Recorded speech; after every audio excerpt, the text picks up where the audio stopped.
Yes, yes. I know I'm a little late today, but something is going on with my mic and I don't know what. I need to check what this is. I've been messing with it, but I just can't seem to figure this shit out.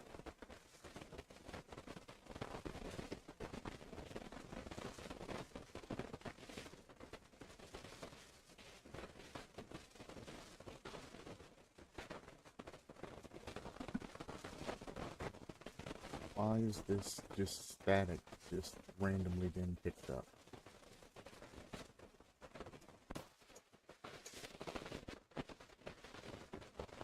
Hmm. It picks it up when I turn off my mic too.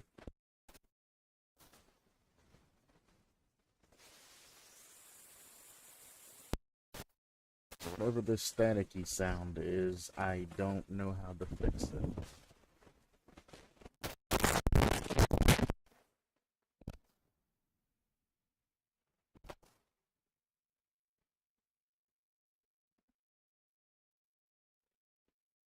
Well, that was fucking loud. But I think it's fixed now, question mark?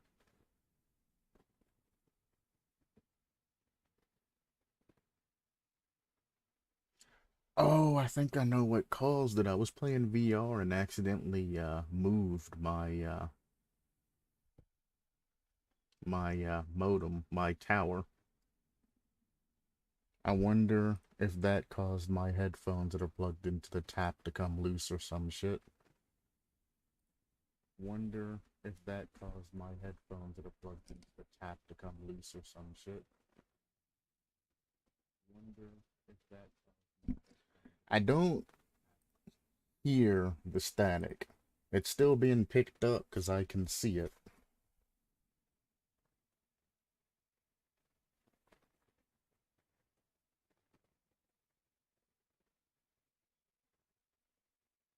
That makes a lot more sense because I was messing with sound settings for like an hour trying to figure this out. I even created an additional audio setting via OBS to try to cancel it out. But it wasn't canceling it out, it was canceling my voice out because the static is louder than my voice. Because I already initially had a static filter on it. So I had to create another noise filter to try and take out the loud static sound. But it was so constant that it was taking out my voice as well. So it'd be like I was lagging. You would be like, it, oh, and you would hear like every other word I said. I mean, it's still not where it's supposed to be, but, you know, it's not super, super staticky, so. I mean, it's still not where it's supposed to be, but, you know, it's not super, super staticky, so.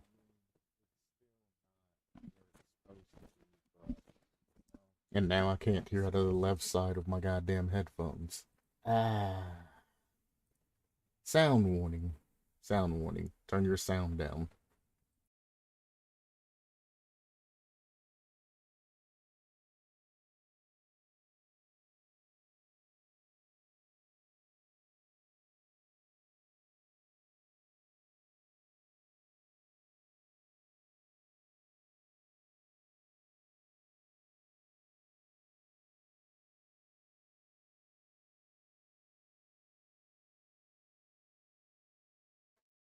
Alright, hopefully you didn't hear any of that, but I figured I'd warn you anyway. Alright, now that I have some sound output, let me double check and see if this is fixed yet. Alright, now that I have some sound output, let me double check and see if this is fixed yet. Nope, I cannot hear out of the left side of my headphones, which is the dominant side, so I can't really hear shit. Nope, I cannot hear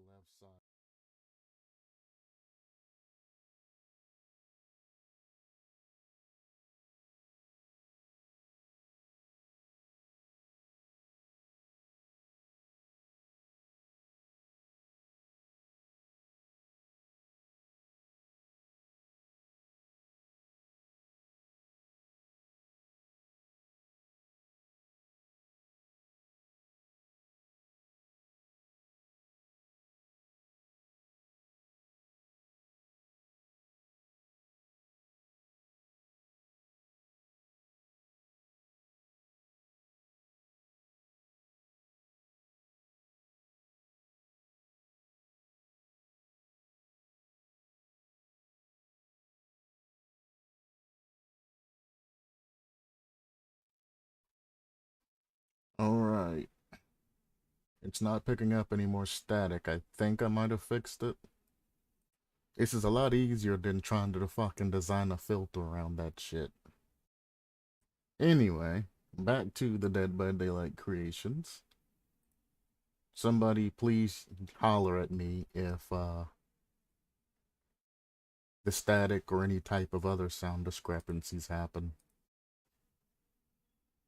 You can leave a comment, you can leave something in messaging, anything.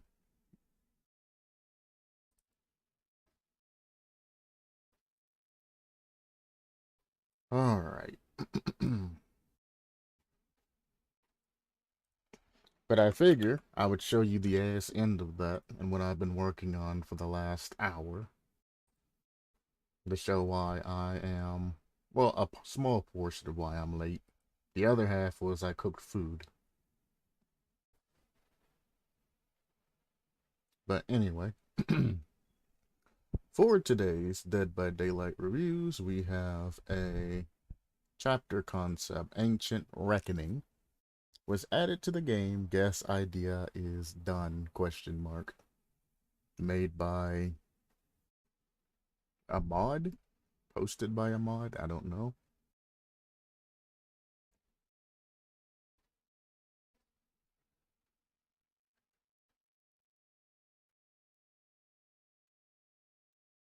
Ah, this is from an ode post. Gotcha.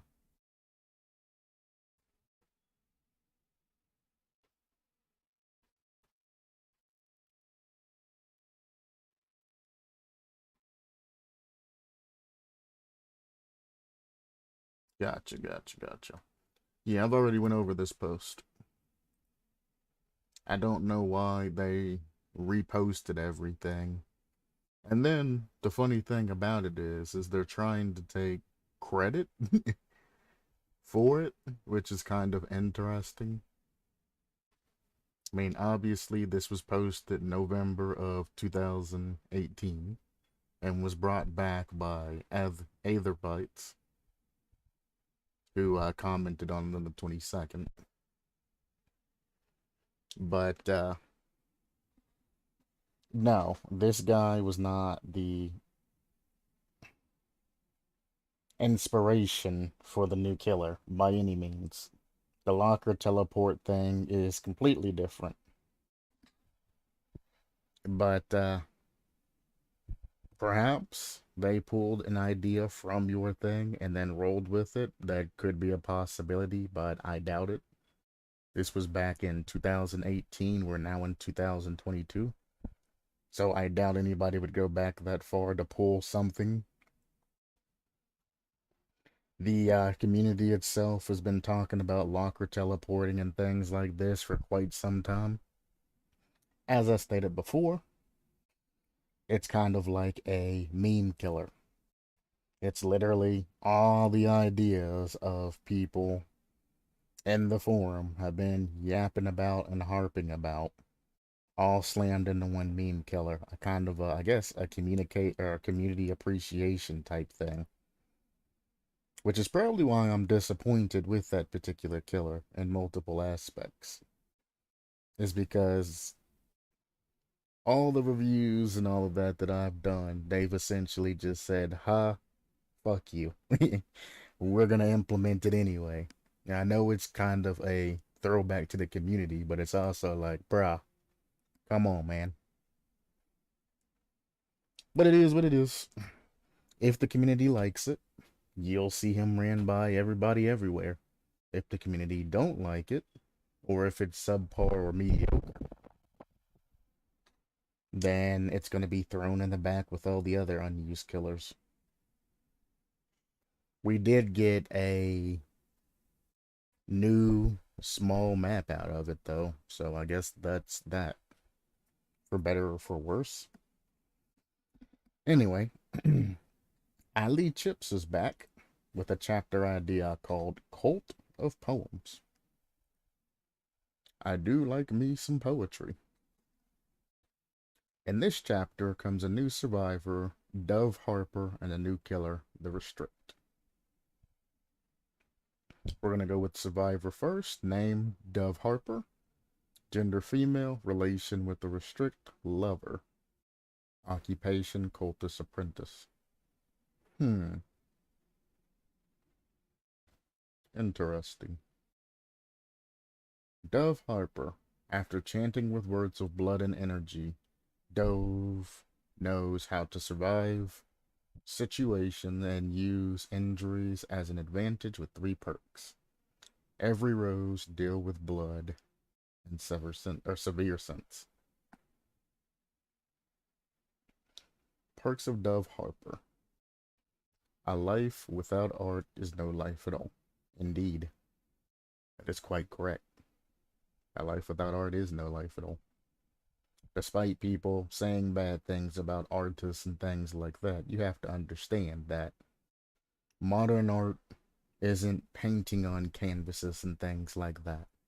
The video games that you play, the designs of the furniture that you sit on, the streets that you drive on, the trees in the backyard, hell, even your door, everything that you look in or look at, for the most part, is because of some design and some sort of art. Because art and design come together. And as you, excuse me, and as you modernize that and bring it to the digital era, things that you look at, websites that you like, music that you like, video games that you like, social media that you like, and they have the filters and all of that other stuff, it's all art. So if you say you hate art, well, actually it's impossible that you say that you hate art in general. It's impossible. Because everything's designed some way. Whenever you look at something and you say, ah, that looks nice, art's an influence of that. So it's actually impossible for a human being not to like art. Now, human beings can hate specific art styles. You know, some people just like a plain style. You know, some people like square boxes that are just gray, have no color on it, you know, like metal. Some people like looking at square pieces of metal and that being a building, where other people want designs and stuff to go on the metal. That's the differences of art styles. But it's impossible to hate art as a whole. Because everything that you are in being, the things that you like and all of that, art has a huge influence on it. Which is why art hasn't died out in this modern age. If anything, it's been enhanced.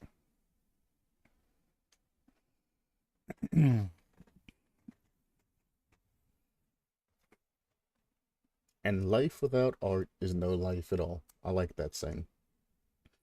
You can now see the killer instincts whenever it is activated.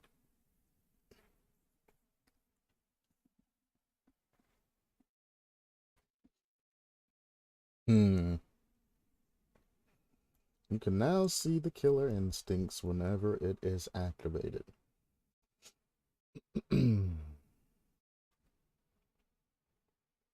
Hello, Galanonim. What's going on today?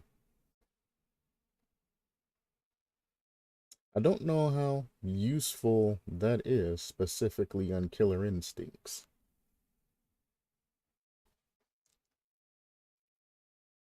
I don't know. Well, it's useful, but I don't know if it has any targeted uses that is relevant to the actual trial.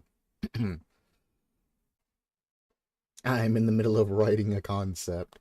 Well, god dang.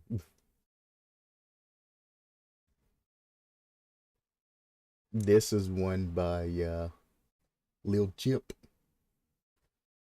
I'll be lucky. Maybe I'll be able to finish it before Yulin's stream. Well, I have like 2 or 3 things to go over, and this is one of Lee's things, so you might finish it before I finish, to be fair.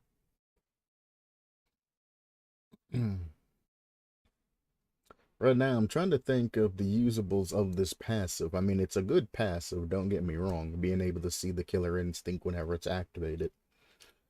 Because, like, if the twin Victor, that's his name, if Victor's nearby and you get hit with it, you'll be able to see the killer instinct.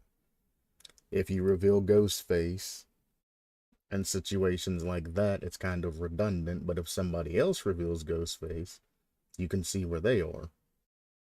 If somebody walks through Pyramid Head's trail, you'll be able to see that killer instinct. If the artist's birds whiz by somebody, you'll be able to see their killer instincts. So I guess what I'm saying is, if you're playing with a team, this passive is pretty good, but if you're playing solo, it's not necessarily that great.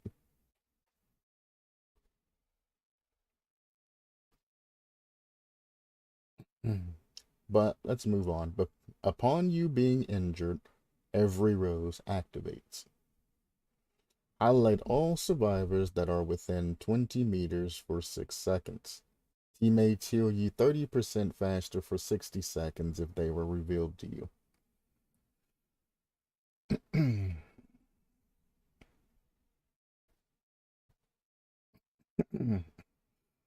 Hmm.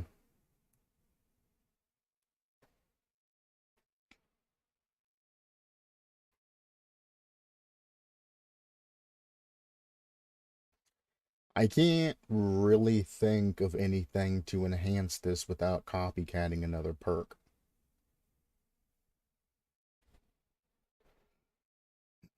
Because obviously, if you're going to be injured, 20 meters isn't a very huge radius to activate that. So, I mean, if there is somebody near you working on a generator or something like that, obviously, it's nice to know, not to run it or where you can go, not to run into them, things like that. But in the same case, again, solo, does it really matter? Because it's like this is more of a team perk. This is an amazing team perk, but as a solo perk, I don't see the uses of it. I guess is where I'm at right now. The teammates that were revealed to you can heal you 30% faster for 60 seconds. That's not too terribly bad if you're running with a team. You know, you got 60 seconds to basically lose the killer and then run to the teammate to heal you to get that extra 30%.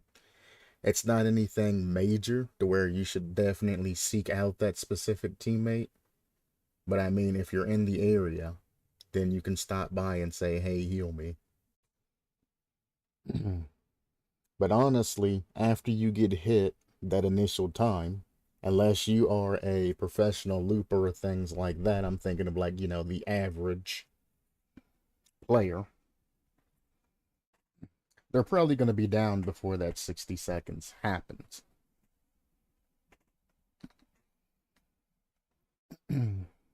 So it's like if you manage to survive and get away from the killer after they hit you and find that particular person for a heal within that 60 seconds, I think something else beneficial should happen.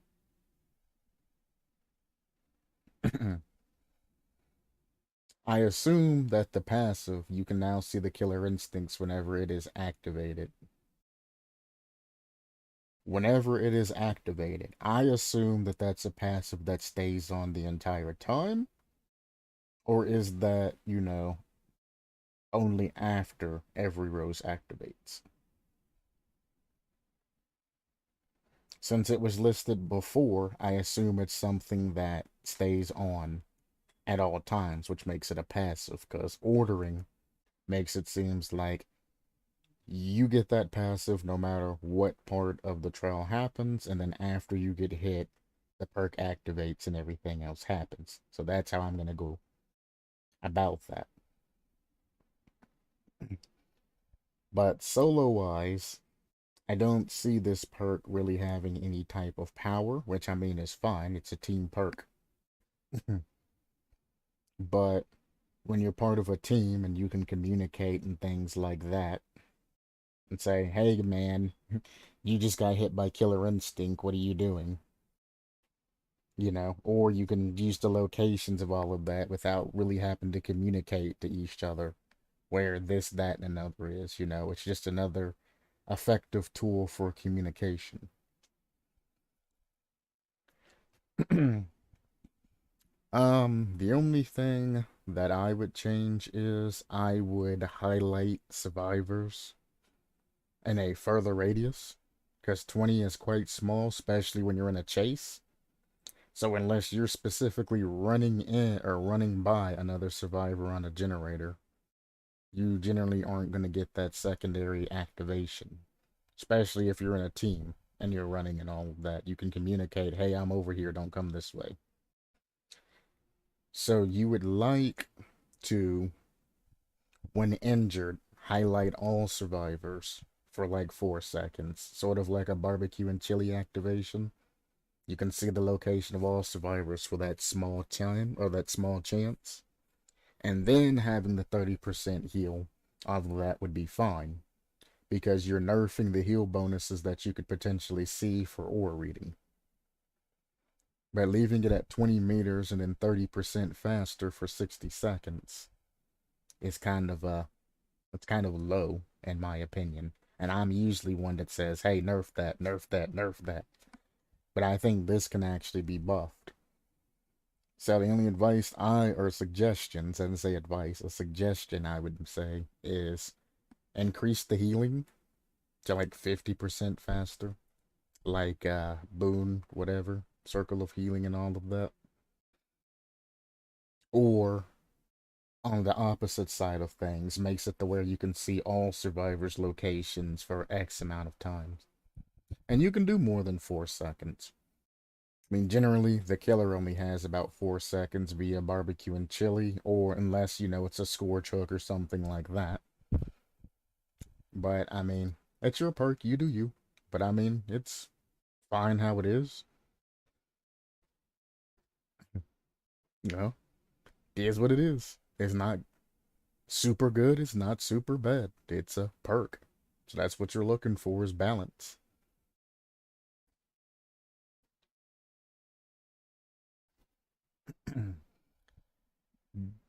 Every rose has its thorns. I just so happen to have a lot more. 2. Deal with blood. Being injured within 30 seconds after leaving a gen you're working on blocks it for 40 seconds, or until you disable it by walking up and pressing the repair button. This has a 40-second cooldown after blocking is stopped or perk doesn't go off in time. I made a deal, so it's only right I keep my end of the bargain. Definitely separate this. It's a small nitpick, but keep it all laid out the same like this and that, unless you ran into some sort of constriction on space. But definitely keep that uniform with the top to the bottom to the next one. Just looks better.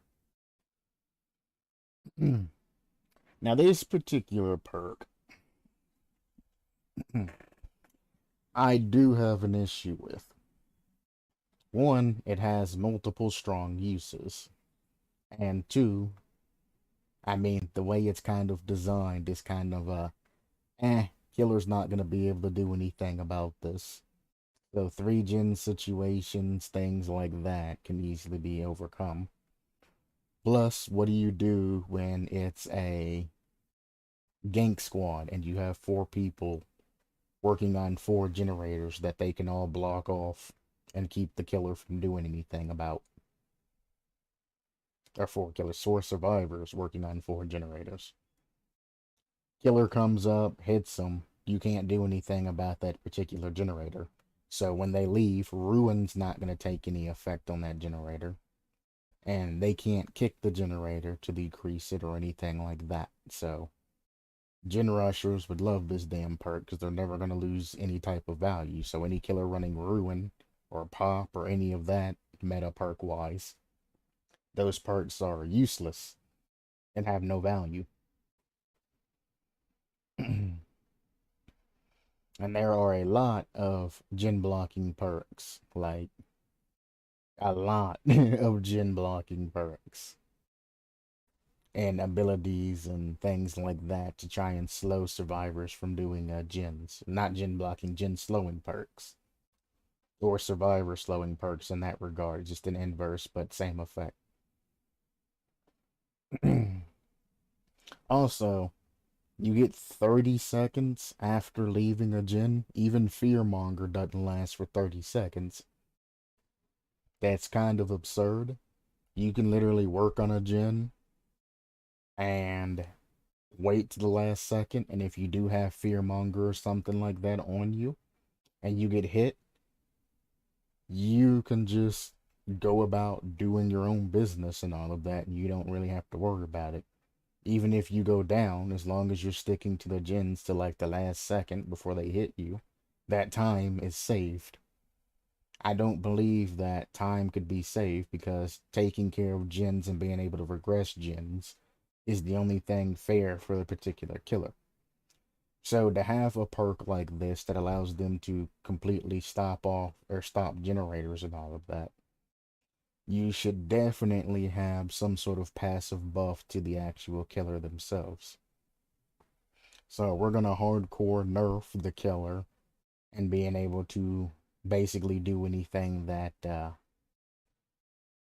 involves gens. So in turn, the killer should get some sort of huge buff to compensate for that lack of, well, gen pressure.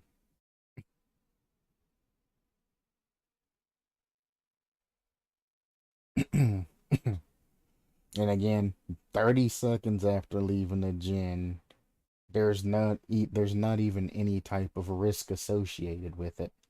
I could leave the gen early and start a chase, and within the 30 seconds, if the killer's chasing me, generally they'll get a hit on me anyway.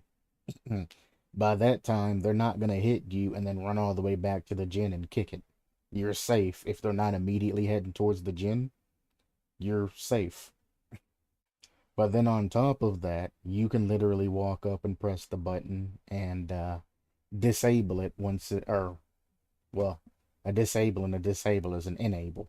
You can enable it by just walking up to it and pressing a button, and you're able to work on the gen within that time, whenever you please.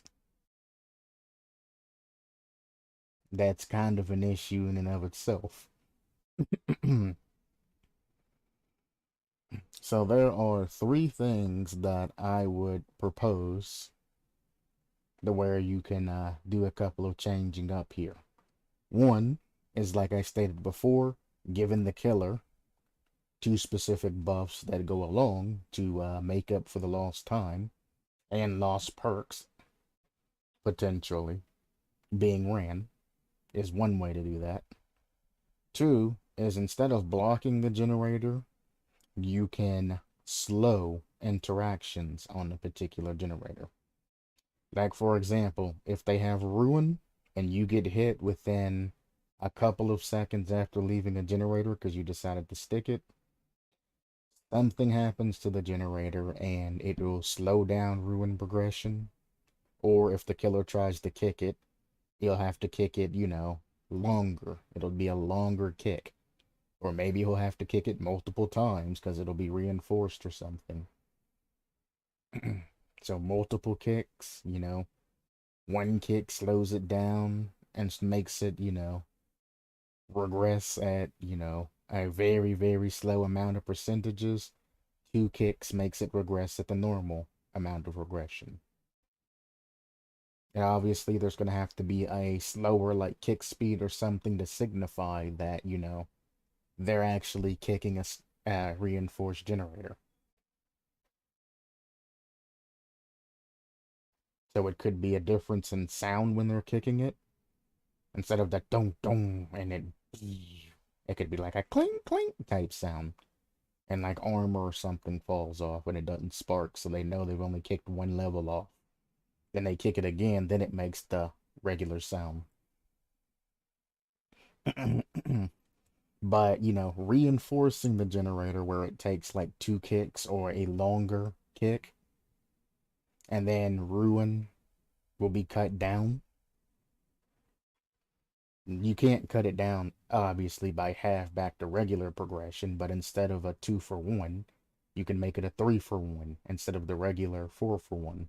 You know, meet somewhere in between there to slow down ruin or something on that particular generator and work around it that way.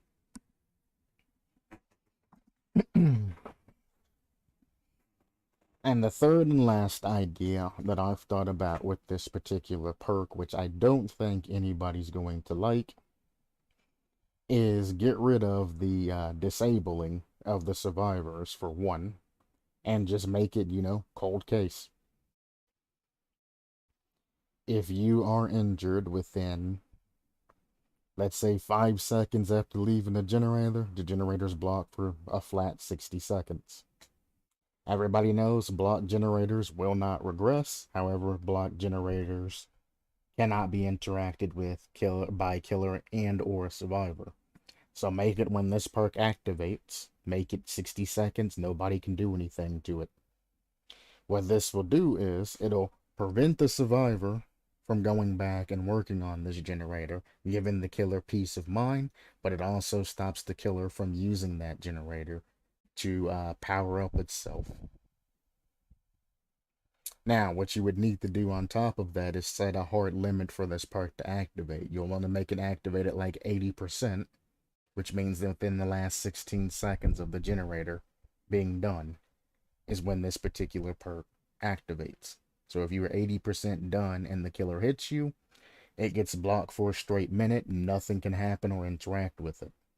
That gives the killer, if it's a 3-gen situation or if he's getting low on gens, a 60-second timer. Well, technically 60 plus 16. So a 76-second timer to wrap up the particular wrap up the match, yeah, basically. Or that gen's basically going to be done by then. So it notifies the killer that nobody else is going to touch the gen, which is a positive for the killer, and for the survivors, they cannot lose any type of progress or anything like that with it. 3-gen situations, it's going to be very detrimental to survivors to run this perk. And it also makes it to where once it gets within the last 16 seconds, if the killer's coming nearby, the other survivors who have this perk might want to run away. So if you are running a gank squad or something like that, and somebody hits somebody on that particular gank squad, and the gen gets blocked off, it's done. Now, the only problem, which this is going to have to be designed no matter what you do about this particular situation, is you're going to have to find some way to limit it to where 4 survivors can't run this perk together. Because if I run the perk and I'm on a generator and somebody else runs the perk and we both manage to get hit within the activation time, you got to make it to where things aren't going to interact weirdly. By Dead by Daylight principles, I'm aware that a generator that's blocked cannot be interacted with an endpoint at all. So the game itself may not do anything. But keep in mind, there are killers that can hit multiple survivors at the same time. And since perks aren't an instantaneous thing, something happens and something immediately happens after it happens, there's a slight gap between when perks activate. There could be a weird moment to where a Bubba with a chainsaw, or let's say an Oni comes across 2 survivors on a generator, or something weird like that, and 2 survivors go down at the same time. Or maybe a perk in the future or something like that activates and 2 survivors fall at the same time. That like 1% chance of that happening when it happens. I would try and design a way to future-proof that by adding in some sort of clause or something that can't be exploited. And also, just as a personal favor, I would also ask you to add a clause saying that every generator can only be affected by this perk once. If you don't want to make it every generator only being affected by this perk once, make it to where there's a cooldown between where the generators can be affected by said perk. So the gen doesn't back to back to back to back to back keep getting frozen. Give it like either a minute in between them or something like that. Well, you would have to give 80 seconds in between because that's generator repair time. So give it like 80 seconds in between activations on the generator, or make it only to where each generator can be afflicted once, which would solve both of the problems that I said earlier. At the end of the day, I'm spitballing. This is just an idea. Hopefully you got something out of that and can be inspired in some way. I made the deal, so it's only right I keep my end of the bargain. Basically. That's basically where I'm at right now. And then severe sense. I always want to say sever sense, but it's severe sense.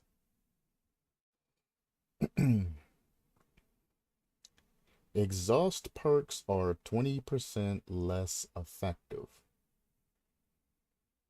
Huh? I don't think you mean it that way.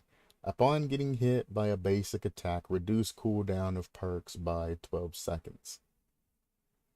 Sadness is the deepest wound, but it's all part of the healing process. So you did mean it like that. Oh boy.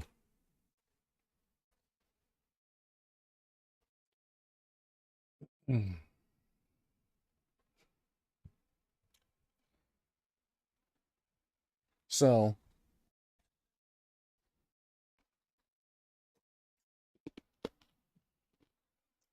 at the bare minimum, exhaust perks would have to be double that. It would have to be 40% less effective. Now, let me show you why, because 20% may seem like a high number, but it's nothing compared to the exhaustive perks.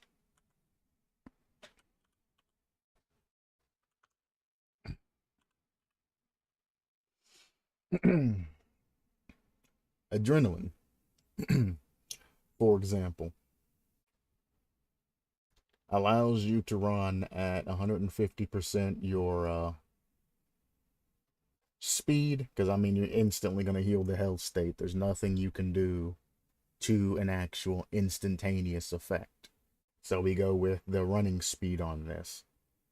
20% of 5, which I will do the math on stream like this, is only 1 second, obviously. You're still getting 150% of your running speed for 4 seconds with a 20% decrease in that. That's negligible because you're moving at 150% speed and you also got that instant health state. So if you are caught, plus adrenaline ignores the exhaustion timer, which it says down there. So if you activate adrenaline and get that free health state and you're hit,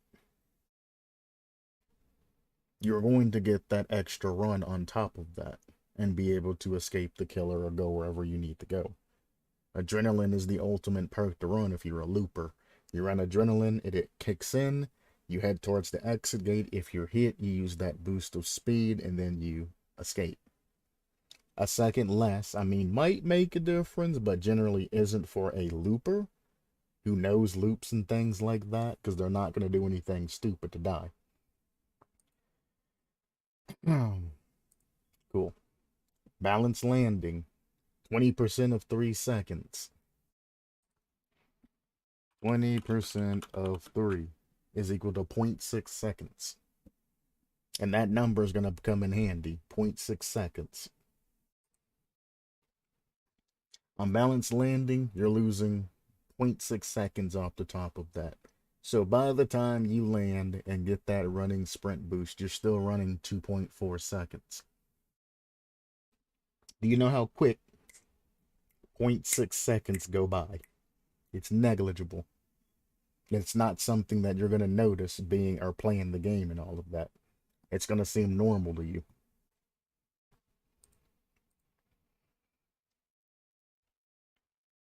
Dead hard, you get the dash. 20% over a short dash isn't going to do anything. I'd hate to die. Like, it's not going to do anything to dead hard at all. Dead hard is a dash that's set, and you don't even dash that far. Getting a fifth of that very short dash isn't going to do much. Dead hard's used for the invulnerability frames in most aspects. Sometimes you use it to animation through a killer to get a flashlight save or to get a little extra distance. But I mean, losing 20% of the distance isn't going to do much for dead hard. So we can basically say that it's not going to affect dead hard at all. Head on. How does head on affect that? 3 seconds, they would be stunned for 2.4 seconds instead of 3 seconds. It's round about the same amount of time. Again, that's why I said 3 seconds is going to be the number here. Most exhaustion perks go off a base of 3 seconds. Again, you're sprinting for 2.4 seconds. Overcome is a little bit less. It'll be like 0.3 seconds. So you would still be running 1.7 seconds out of the 2 seconds. You can still get quite far with that. Smash hit has 4 seconds, so it's going to be a little bit more. Around what? 7 seconds? 0.8 seconds? I don't remember how much 5 seconds was. But in between there, you're losing ever so slightly out of it, but you got to keep in mind the killer's getting stunned, and you're still getting the smash hit speed. And I don't think I really need to go any farther. All of those perks with only a 20% less effectiveness doesn't change anything at the end of the day. Now, what I would do, I mean, it's fine and balance fine for being 20% less effective and only removing 12 seconds, which is basically the same amount. You're removing 20% of the time and 20% of the effectiveness, which is fine. But it's also like, why not scale that higher? Because you have perks that already decrease cooldowns and things like that. And most perks that are useful and able to be used all the time, for example, already have, you know, pretty balanced cooldowns on it. Like Quick and Quiet, for example. I think it has like, what, a 20-second cooldown? So you can do a quick action and quiet action every 20 seconds. So, I mean, it's already kind of balanced to where, you know, it should be to keep things fair. But if you do want to run a perk that reduces... I want to keep saying it's Vigil. Vigil keeps popping in my mind, but I don't think Vigil is the perk that I'm thinking about. Yes, it is Vigil. Increases your recovery rate from, well, in this case, exhaustion by 30%. And then it also applies to all survivors within 8 meters of your location and lingers. So if you run Vigil, you'll get a 30% base on top of all of that. And can send that to other people that are near you. So I can get a 30% base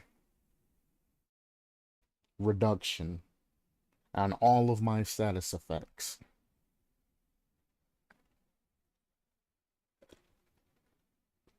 I took a drink. So I can get a base reduction on 30% of all the status effects, essentially, for free, and not have any negatives coming towards me. The only thing it takes out is one of the perk slots, one of my precious perk slots. But a 30% reduction in some cases is a lot better, which is kind of why I'm like, you should scale this to be a little bit higher. Make perks 40% less effective.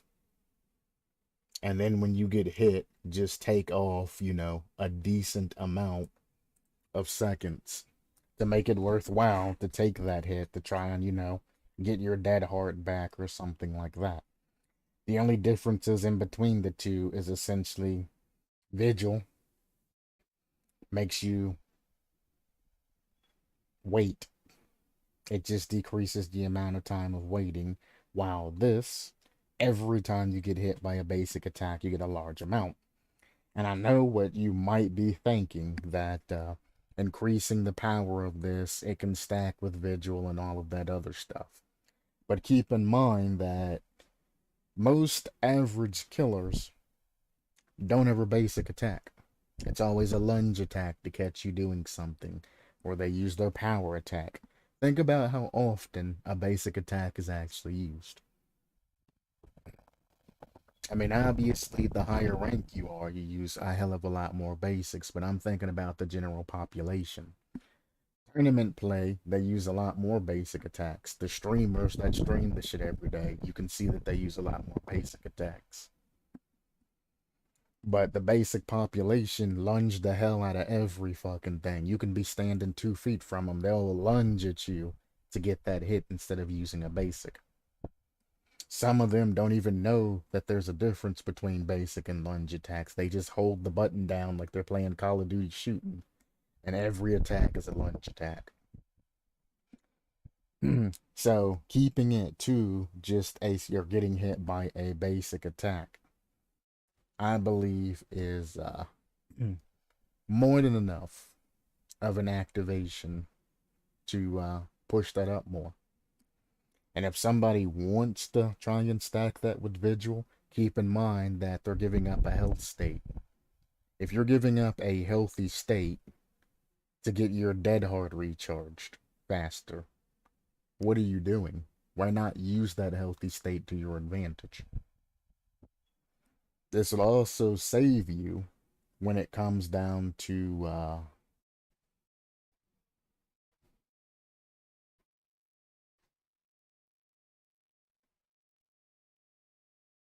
when it comes down to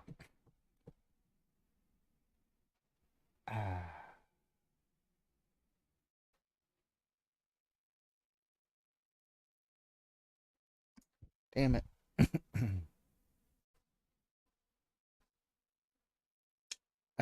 I had the thought in my mind.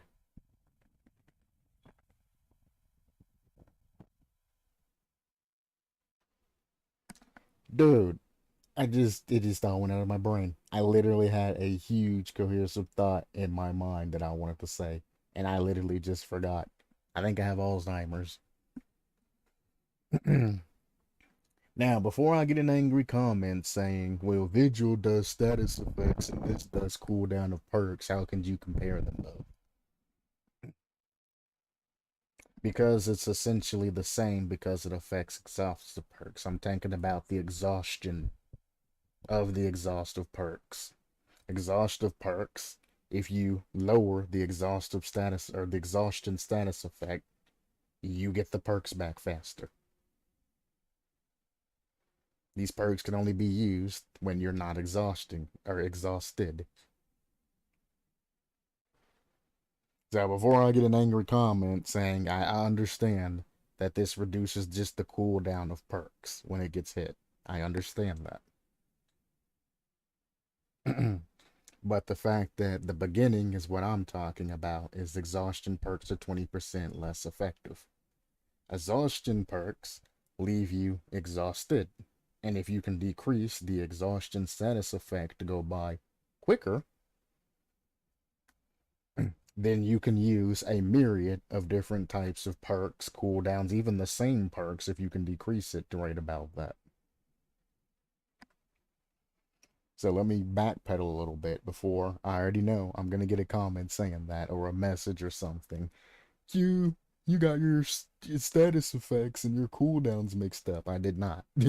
I said what I said for a reason. I forgot what I was gonna say at the end there to tie it all together and make it make sense, though. My brain just literally just memory dumped.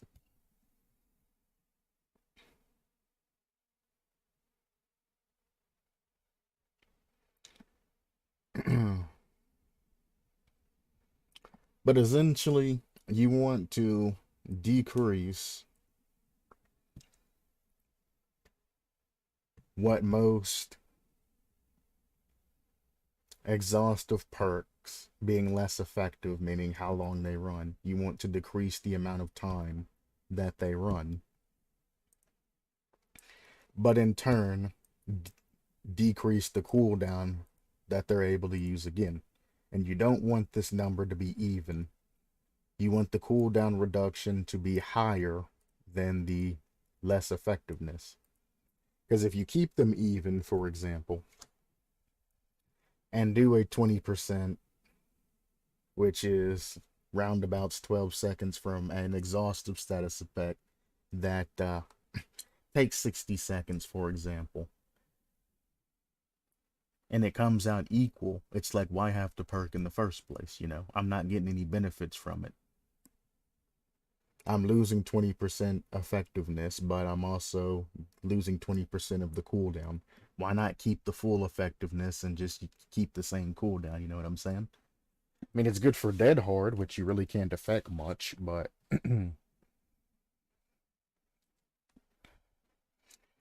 you definitely want the cooldown reduction to be higher than the percentages of the effectiveness that you're losing. And I'll just leave it at that. You can puzzle piece everything together and hopefully end up with the picture that I was looking at the end. It's my brain, literally. My throat was getting dry. I took that drink of Propel grape fucking water, and in my fucking mind, just whoop, you're done.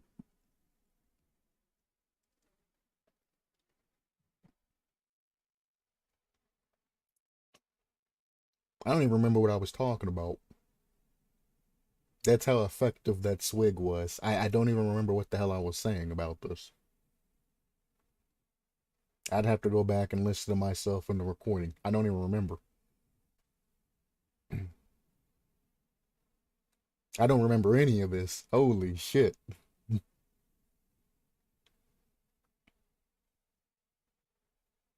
Killer info. Name. The restrict. Real name. Cubanamon. Speed 4.8 meters per second. Tear radius 32. Ability tear radius 20. So he has a higher base speed than regular killers, but a lower ability tear radius. And then a regular tear radius. Something seems backwards about that. You would assume it would be 4.6 meters per second, 40 meters tear radius, and then 20 meter ability tear radius. But I'm not quite sure, so let's get into this and see what's actually going on. Occupation, leader of the cult of the beyond. Interesting. Ability and perks of the restrict. Power 1. The glimpse of insanity. The restrict pulls out the book of poems and begins to cast a circle surrounding them. The circle reaches up to 5 meters past your ability maximum radius. And what is the ability's maximum radius? That's my first question. And also, can you move while you're casting it?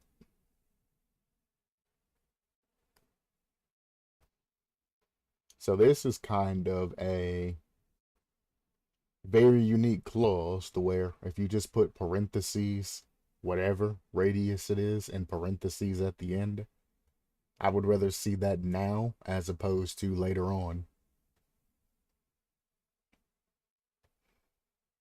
So the circle reaches up to 5 meters past your ability maximum radius. And just parentheses, whatever that number is.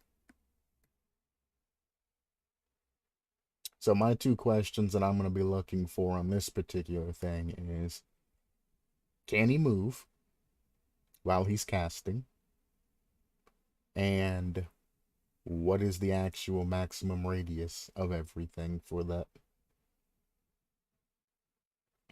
Within this, survivors inside gain a new debuff, Insanity, after 2 seconds inside. That would be nice if I knew how far that was, and it's very indicative because survivors move at 4 meters per second. So for a survivor to stay inside of that circle, if he stands on top of them and uses it, the circle radius has to at least be 8 meters to get an insanity trigger. If it's shorter than that, then you're going to have to get multiple triggers, which making him stand still, changes that. If it's larger than that, then survivors might not be able to escape the insanity trigger.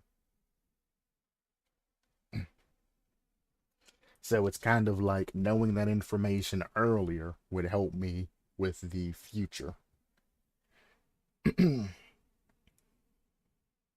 Survivors caught inside your circle gain a new meter that goes up 5% every 0.7 seconds.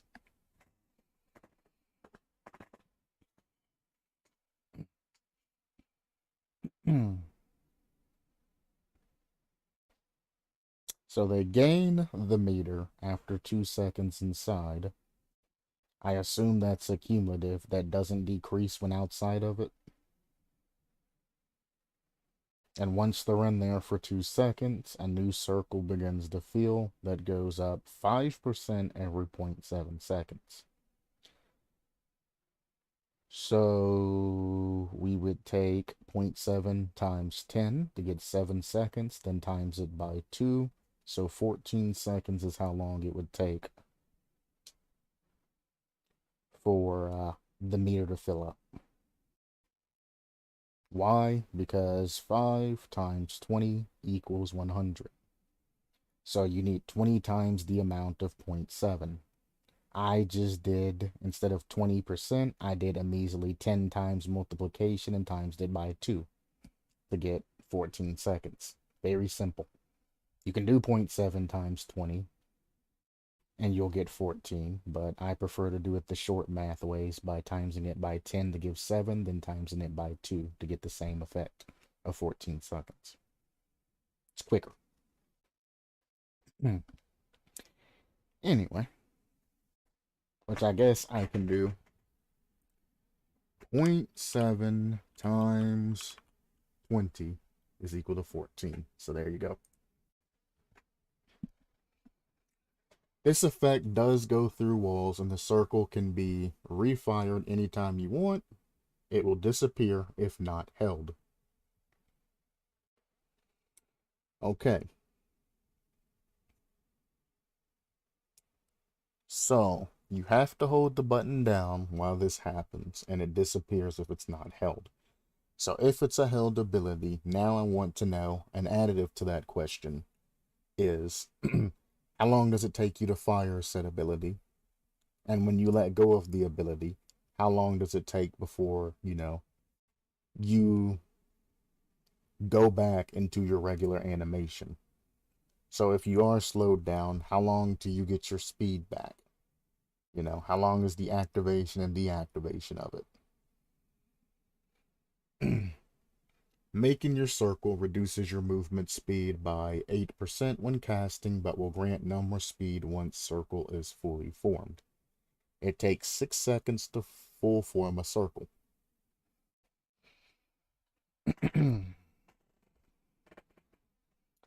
That is an issue because your killer moves at 4.8 meters per second. Again, 10% would be 0.48, which would bring you down to 4.32. So going to be roundabouts 4.2 or 4. What the hell? How am I going lower with less time? You're going to be around about 4.4 meters per second, which is the same as a ranged killer, and still zero point 0.4 meters per second faster than a survivor. So as you're casting, you're still going to be able to chase a survivor. Meaning, and plus it goes through walls and all of that other stuff. So the 6 seconds that you're casting, you're still able to chase the survivor like normal.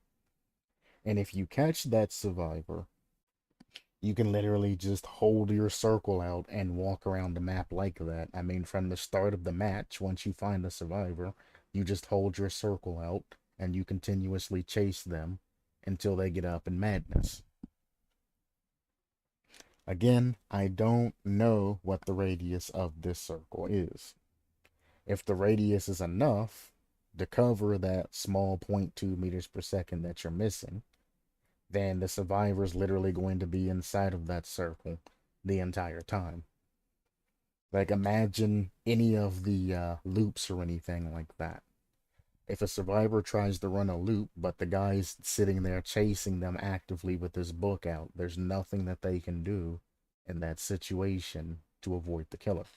You would have to run super long lines, jumping wall or jumping window over window after window, because you can't. I mean, you can throw a pallet to try and get a stun, but you know the killer's gonna catch you. And if you pre-drop pallets, the killer's just gonna walk around it and re-catch you again. You can only put minute distances in between yourself and this killer, and the circle's gonna be on you the entire time because the killer's faster than the survivor, considerably faster than a survivor. And if you do try to get away, the killer can just stop firing the circle and will move at 4.8 meters per second again, and will easily be able to catch back up to you. No, I won't be able to finish before your stream because, well, fortunately or unfortunately, I've read the email that informs there'll be some changes about the course I want to participate. I have to take care of it and register again. Maybe at least I'll have to get back to the rest of your stream. So see you for now. See you, Galanonim. Thanks for stopping by. I appreciate you.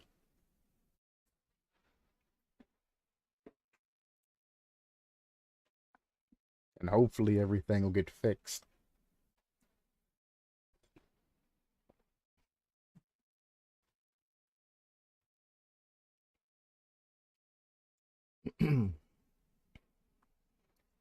So, there is the initial problem. Yes, it takes 6 seconds to form the circle. But I mean, to be fair, with 4.8 meters per second of movement speed, if you run an insanity build and go doing that and the effects of the insanity are worthwhile, you just hold your book open and then you follow them and drive them insane. If you don't care much for the insanity, the 4.8 meters per second of movement speed will easily be enough speed. And even if you stack that with even more speed perks, you can get an insane amount of speed built up, and you can literally just mouse one killer everybody. Because that's all you need to be a successful mouse one killer. Well, I mean, that's not all you need, but if you are experienced in the game and know already how to be a pursuer or a mouse one killer, then speed is the only thing that you really need to be able to take advantage of everything.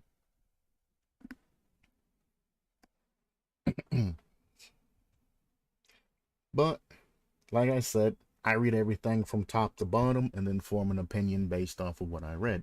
My opinions could change depending on the information that I'm given. I'm just talking about the things that I have I'm running into and the problems associated with them. And then we go further down. And as that, I expand my repertoire of information and I start fixing things and putting things together to create a coherent review. Instantly upon gaining survivor, grants the killer an additional 4 meters to tear radius when they receive the effect exclusive to the restrict.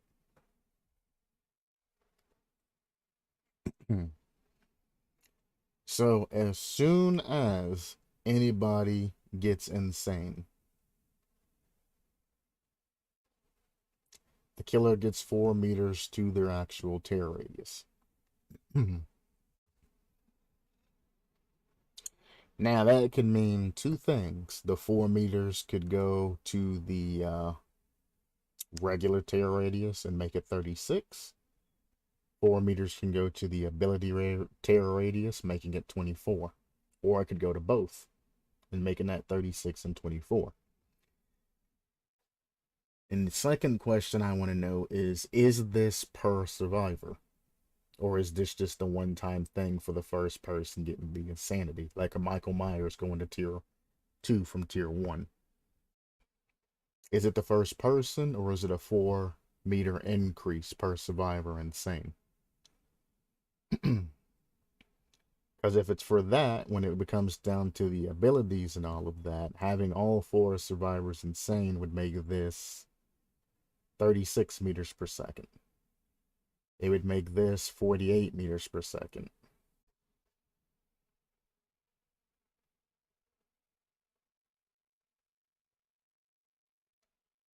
So is it a one-time thing, or is it a each individual survivor or unique survivor? When the meter fills to 100%, over insanity activates and the survivor begin to have backward controls. See, you can't do that. Meter decays 10% every 3 seconds, and it does not persist after 40 seconds of not being applied. It can also be lowered if survivors near another survivor at 5% every second. You can't reverse the survivor's controls with the setup that you have. Because literally, like I said, you're moving at like, let's see what 8% of 4.8 is. I have an inkling that it's going to equal 4.4, somewhere around that, but 8% of 4.8 is equal to 0.384 minus 0.384 equals to 4.4. It's a little bit over, but I had an inkling that it was going to equal out to close to 4.4. That's why I didn't do the math earlier, but it's a little bit over.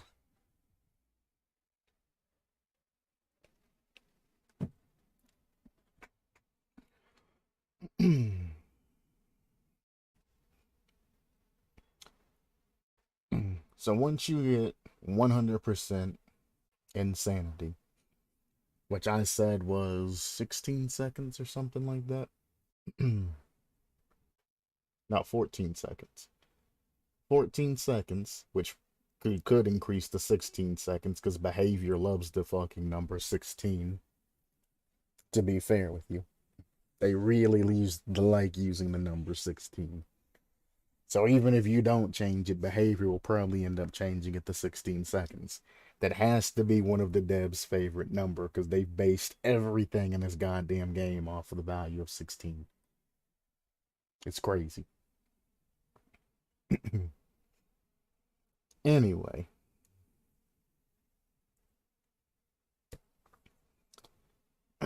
So if you elect to follow a survivor with your book out and drive them insane, you are only dumping in, well, 14 seconds, but I'm going to call it 16 seconds worth of time, which is what? A fifth of a generator? That's why I said 16 seconds instead. You're losing about a fifth of a generator. It don't come out perfect, but let's say you're going to lose about a fifth of a generator's worth of time. That survivor is going to have his controls reversed, and not know left, right, up, down, or any of that. And they're going to have to try and escape this particular killer with reverse controls. And reverse controls could mean anything. Like, for example, if the run button becomes the interaction button and the interaction becomes the run button, it could be reversed like that. It could also be reversed where right is left, left is right, up is down, down is up, things like that. So whatever this backward controls, comes into effect, it's going to destroy survivors. Now, eventually, this will have to be buffed, but introducing something to the community, you want to introduce it lower to where the survivors and all of that can learn it steadily, and then buff the killer over time to make the effects harder to get to its original, status quo. And that's something that a lot of people haven't actually thought about over the year. When they introduce a particular killer, they always introduce a low tier killer. Then, as the survivors and all of that get acclimated to the killer and all of that, they slowly buff the killer up until they reach a status quo. So you don't have this OP killer coming in, winning every single game they go up against. They try to keep it balanced. So at the end of the day, the backwards controls and all of that are going to be overcome by survivors. Obviously, they're going to get used to playing the game backwards, and it's not going to affect them at all.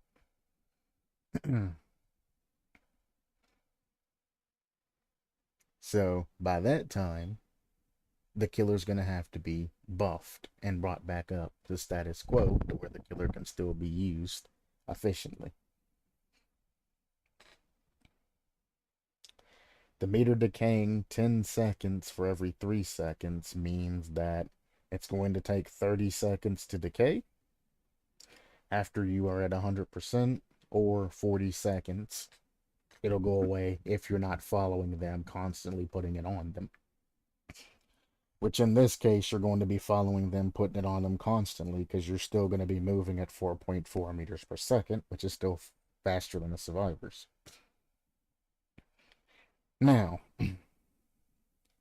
this wouldn't be that bad if the effect didn't go through walls. Because everybody, when you run into a 4.4 meters per second, you can infinitely run them around rocks and fences and short loops and things like that, because that 0.4 really generally doesn't mean anything for closed loops like that.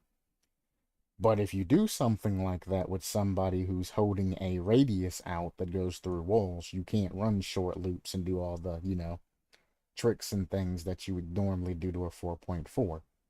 And anytime you're running in a straight line and not curving your path in any of that, they're going to gain distance on you. So the loops that everybody loves to do, you're going to be part of that radius at one point in time. And once you hit 100% until you're used to the controls, you're done. That's the end of it. You're not going to be able to run away and make these fast actions and all of that with reverse controls. I would never recommend jumbling up a player's controls anyway, because that's not indicative to the actual game. They have yet to implement anything that messes with your controls. They've implemented things that'll reverse your screen and do all kinds of other things like that. Well, reverse the kill or the skill check. But reversing of the survivor's screen could be something that you could do, but not reverse their controls. If you reverse a survivor's screen and switch their perspective, they will be completely disoriented, and it might actually feel like actual insanity. It'll make people nauseous as hell and not want to play against the killer, but I mean, it is indicative to insanity if the screen itself starts switching perspectives and things like that start happening, Things that you think are there ain't actually there, etc., etc. Not like Doctor and his hallucinations and things like that, or Freddy's dream palettes, but, things actually changing in perspectives and all of that. You can go out the other end of that and really create a killer that really messes with people's minds. But I definitely wouldn't mess with the survivor's controls, especially camera controls. Walking controls, maybe, but that's kind of easy to counter once you understand what's happening. But camera controls, probably not. People play this game at a high sensitivity, mind you.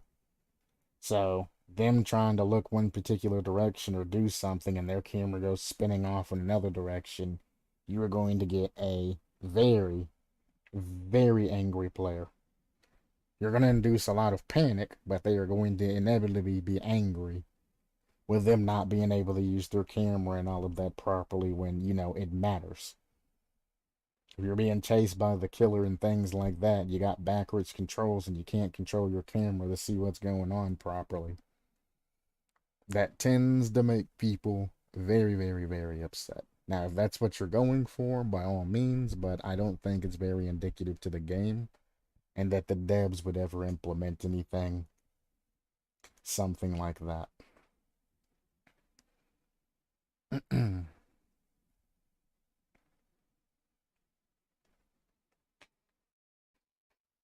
Standing near survivor lowers it at 5% additional per second. When survivors kill another survivor or themselves, the progress bar goes down at the same rate of any increased healing they may have, along with base. But they are granted with constant difficult skill checks that increase the bar by 35% each time. Survivors repairing. Wait. This difficult skill checks increase which bar? The healing bar? Or the cooldown bar? Or the insanity bar? You saying if they miss the skill check, the insanity bar is going up, or if they hit a skill check, the progress bar on their healing goes up 35%? Because that's just free instant heals. And if it's the other way around, if they miss a skill check, that gets more and more difficult every time. That's kind of a little bit unfair as well, especially if they're constant. I mean, obviously, the Fury of Sorrows, or whatever the hell it's called, that Sadako has, it really doesn't affect gameplay that often unless they're new to the game.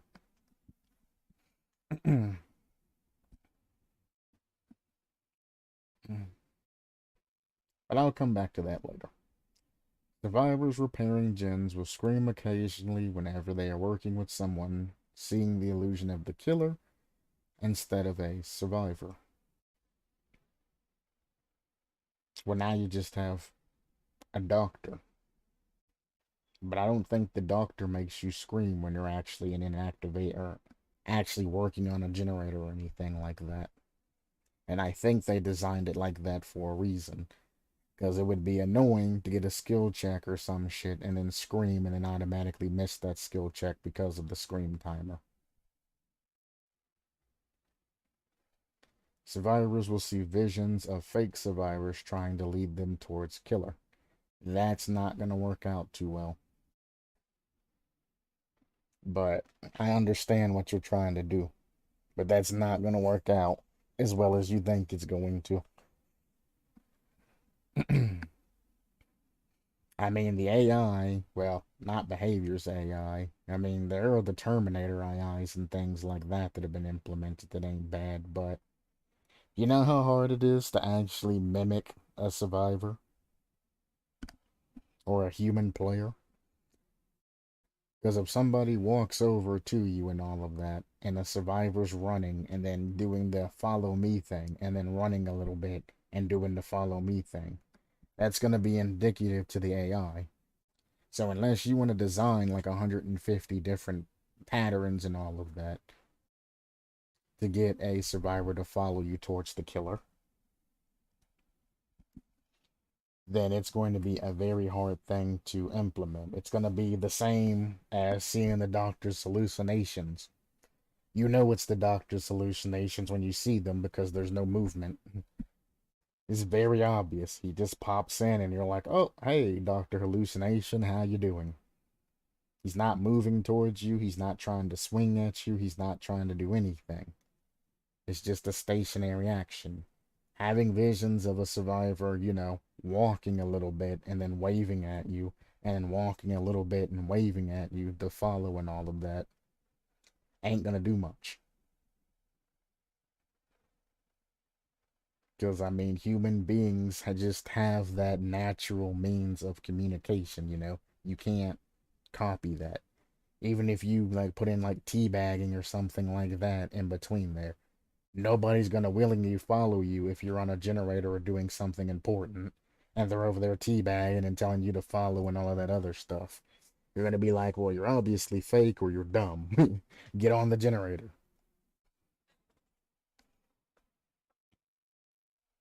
And if you ain't on a gen, we all know that you better be the person being chased by the killer or you're messing up.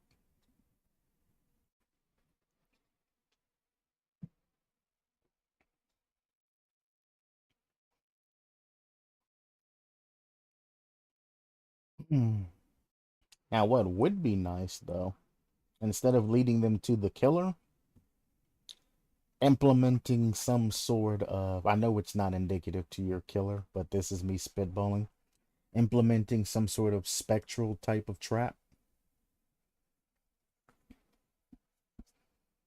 to where you have like a spectral survivor or a copy of a survivor or another survivor in the game tries to get them to walk into a specific area that's trapped up.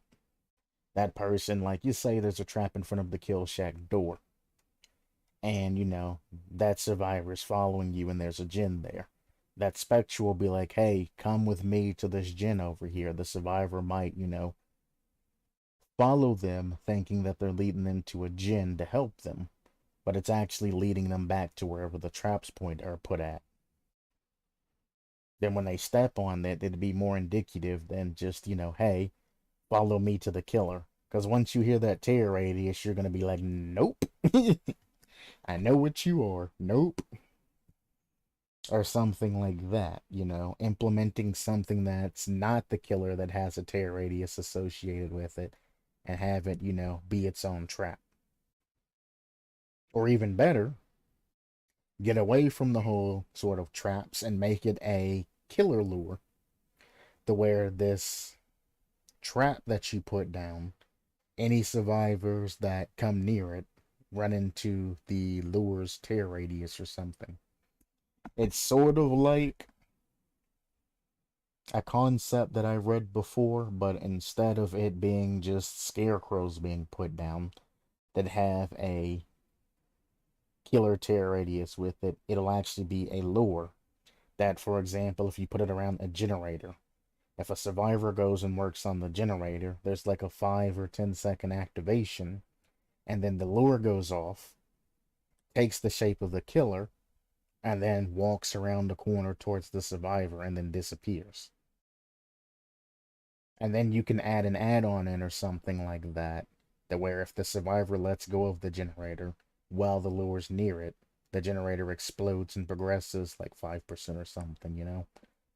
Just some stacking. So it's similar to that, but it's also different. Instead of just having a stationary thing, combine your idea and buff the idea by making it actually lead survivors to running away from the objective because they think a killer's on their are on their cheeks. Now they do have the Terminator AI bots and everything like that. So I mean, the lore would literally just be like a killer chasing you. Yes, it'll get stuck if the survivor decides to loop it and uses whatever tech it is where you jump back and forth between the pallet. However, it'd only be a short distance, so it shouldn't be that type of problem for them to add that particular Terminator AI's programming into that particular lure.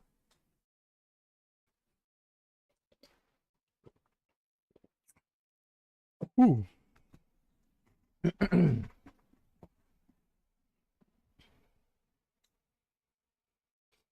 Let's see.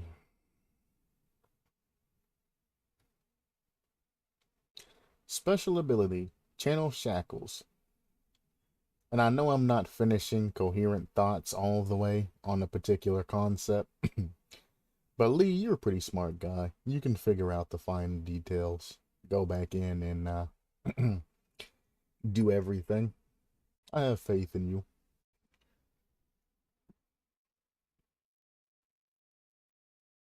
That said, I've come to the point to where instead of critiquing and giving, hard reviews, I try to expand upon your work and try to offer additional ideas or something like that that you can potentially add. You've been doing this for a while, so you know exactly what you're looking for, things like that. So there's not much that I could review if I just sat there reviewing it. So I tried to add, some sprinkles on top of the ice cream, or some sort of toppings or Oreos or brownies and something to make the treat tastier, you know, instead of leaving it how it is, a way to further enhance its flavor and make it taste even better, is what I essentially try to do.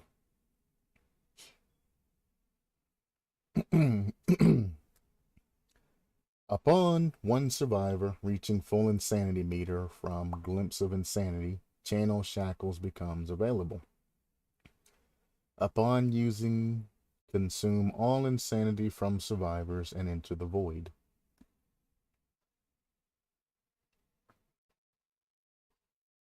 Hmm?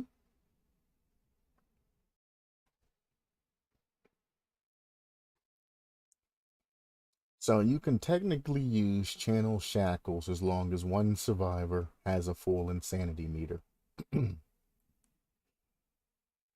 But using it consumes all of the insanity from every single survivor that may have had some built up. Entity blocks all pallets and gens within your ability terror radius, which still hasn't been said, by the way, at least not to my knowledge. And, oh, ability terror radius, so within 20 meters. Gotcha. And increases 4 additional meters for each survivor with insanity. Gotcha.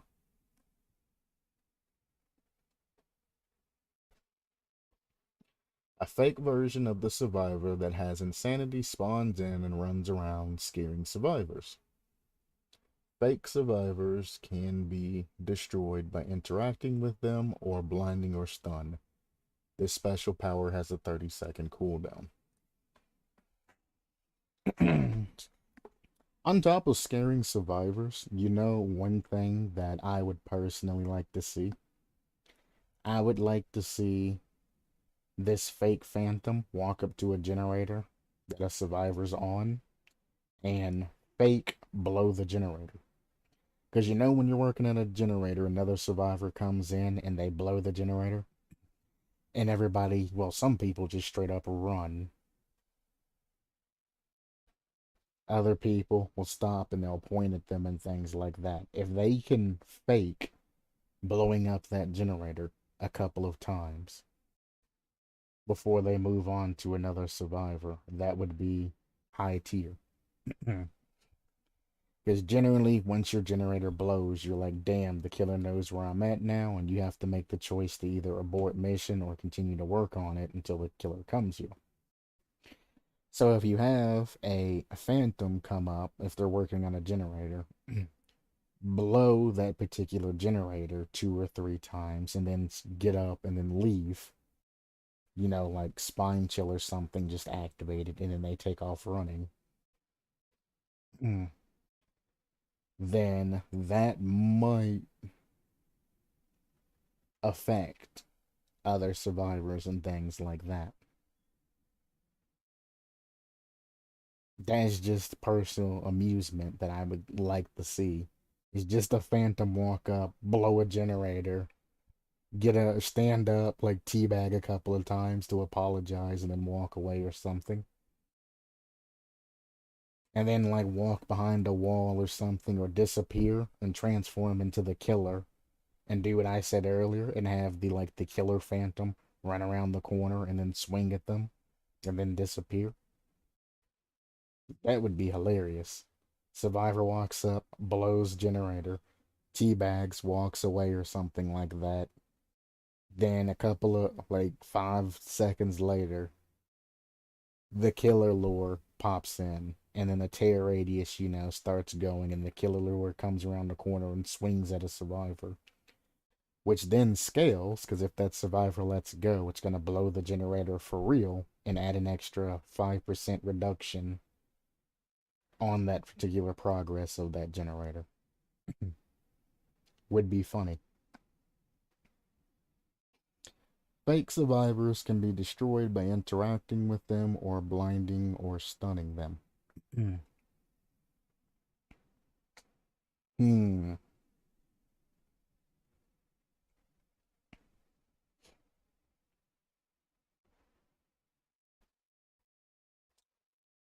Um,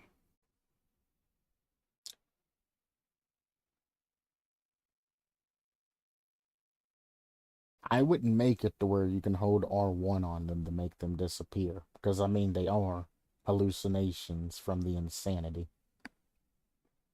So I don't know about interacting with them, making them go away. Maybe walking through them?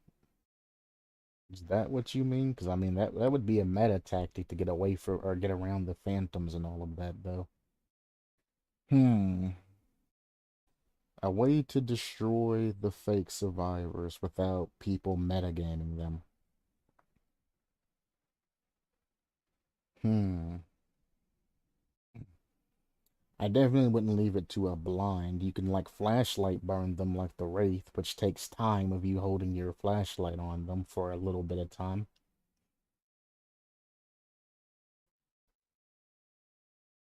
That would be fine. Or dropping a pallet on them. That would be fine. A waste of a pallet because they can't hurt you, but that would be fun. But interacting with them. Hmm. Unless you fall for their trickery.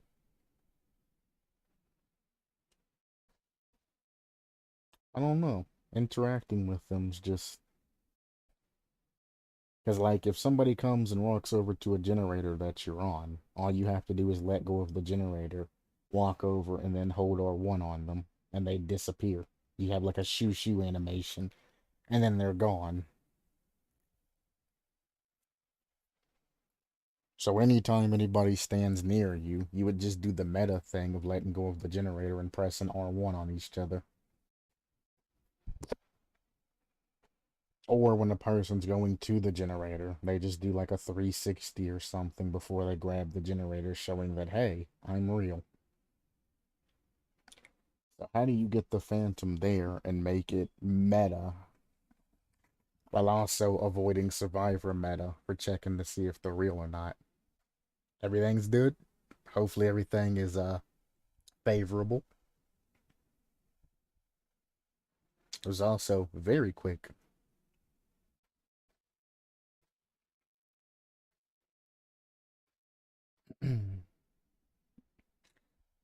I can't think anything off of my head, but if you can somehow make it to where you can interact with them without making it to where survivors can just metagame it, if you can do that, genius. I would definitely go with that instead of just holding R1 on them. But I mean, they're not any type of, crux of the power or anything like that. So, I mean, it's not indicative. So if they can be interacted with, it kind of is what it is.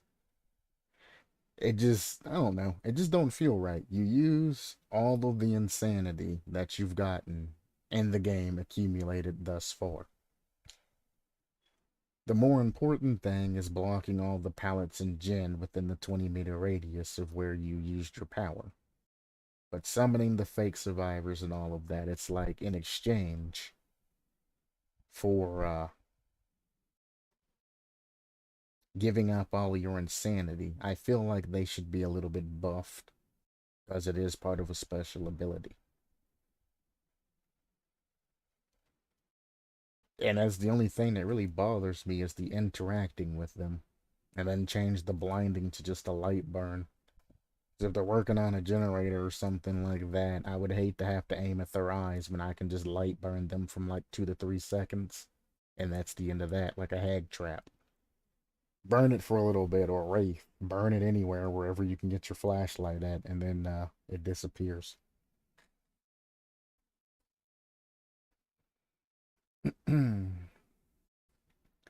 It says it has a 30-second cooldown, which I guess is great because it only takes 14 seconds.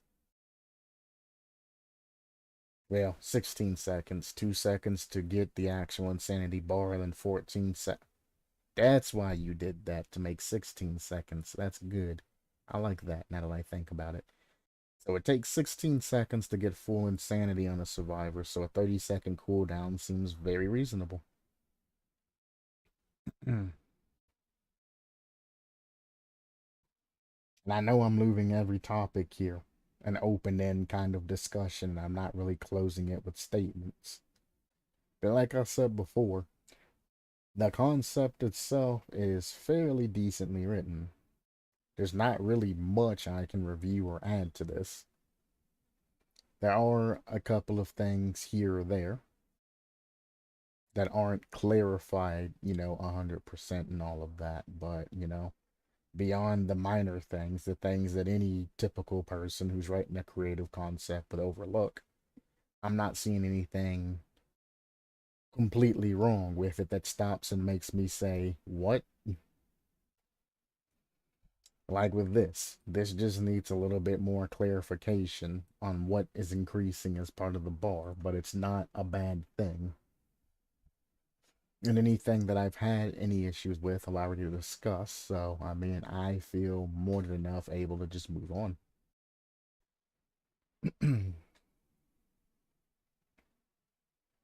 We are to perks of the restrict.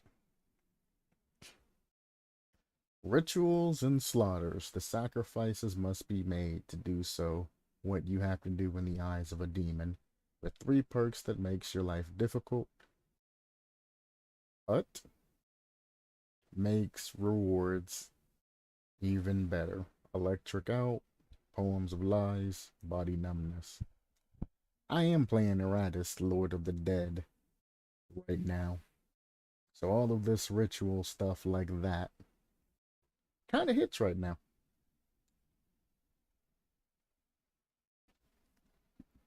Well, Wrath of the Necromancer, because I have the DLC. Which I will be playing that next, like usual. Electric out.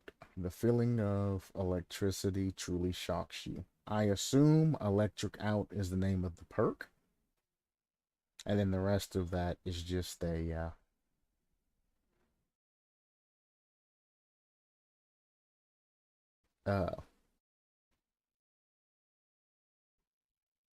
description of that.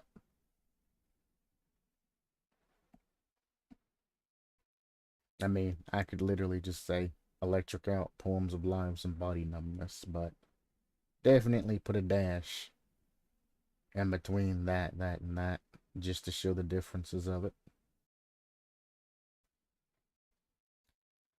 Upon entering the trial, reduce survivors' generator count needed by 1.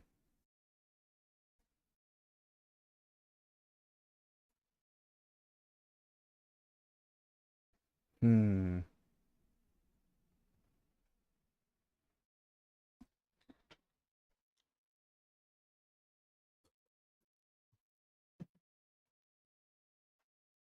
Well, the only thing that brings to mind is the old system. You had better hope that they never bring back the old system concerning hatches. If they do, this perk's gonna be extremely detrimental to killers.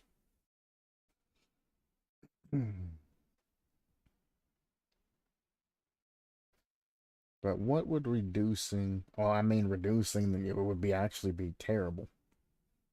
Now that I think about it, if I was to personally join a lobby and it said that I needed 4 generators left, So let's say a random generator gets completed as you join into the game. We are going to generate the absolute dog shit out of you.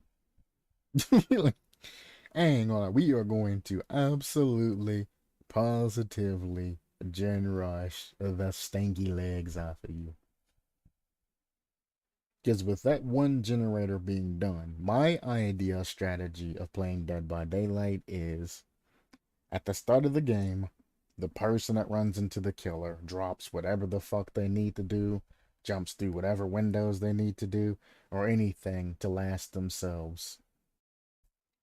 For when they get hooked, the other three people working on separate generators pop their generators. Then or soon after.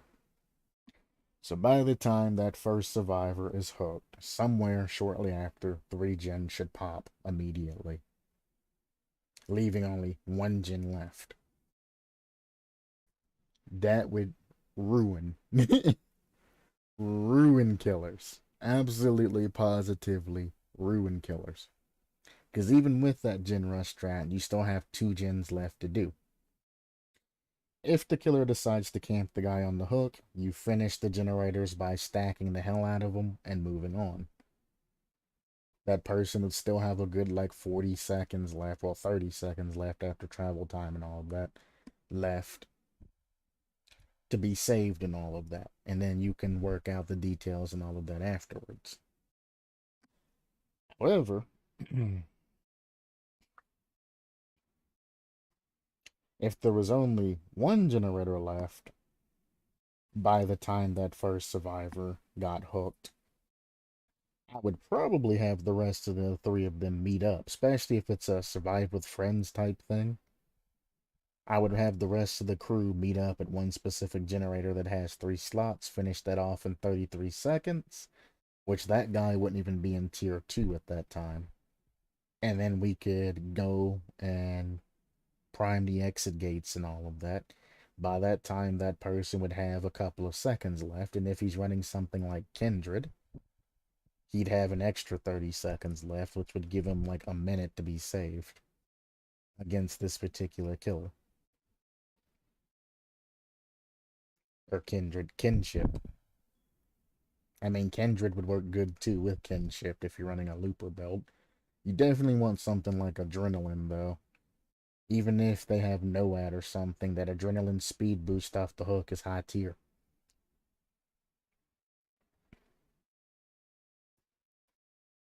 Especially if you mix like adrenaline and guardian. Super, super fast zoomies.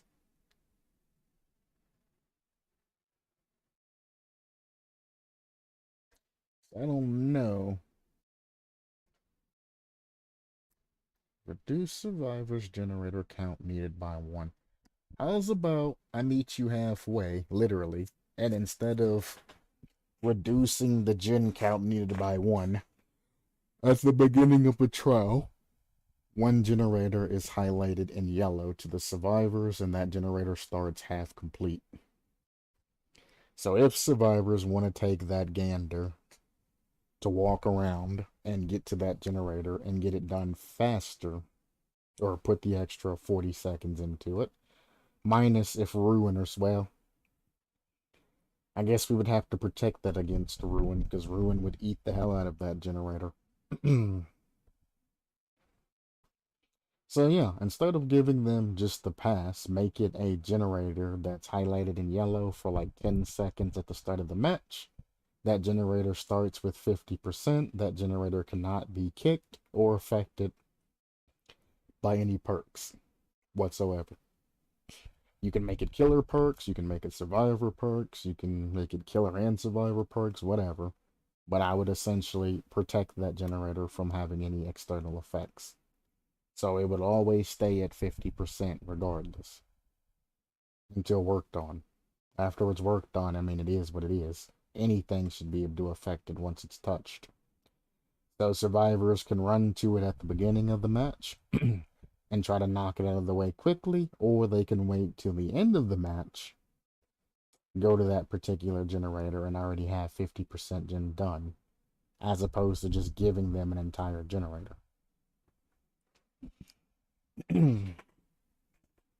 Upon a gen being completed, 1, 2, 3 gens begin to progress at 25% faster. If a survivor is working on a gen, they scream instead and suffer a 15-second expose.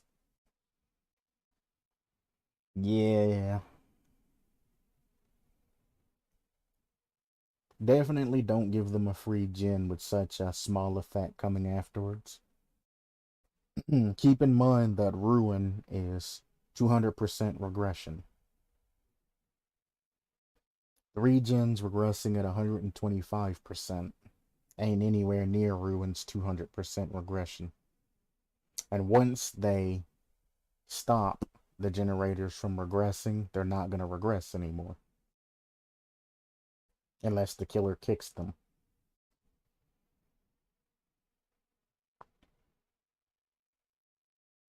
And if they happen to be working on a gen, when one gen is completed, making them screen and giving them a 15-second expose isn't going to do much unless you're already in the area.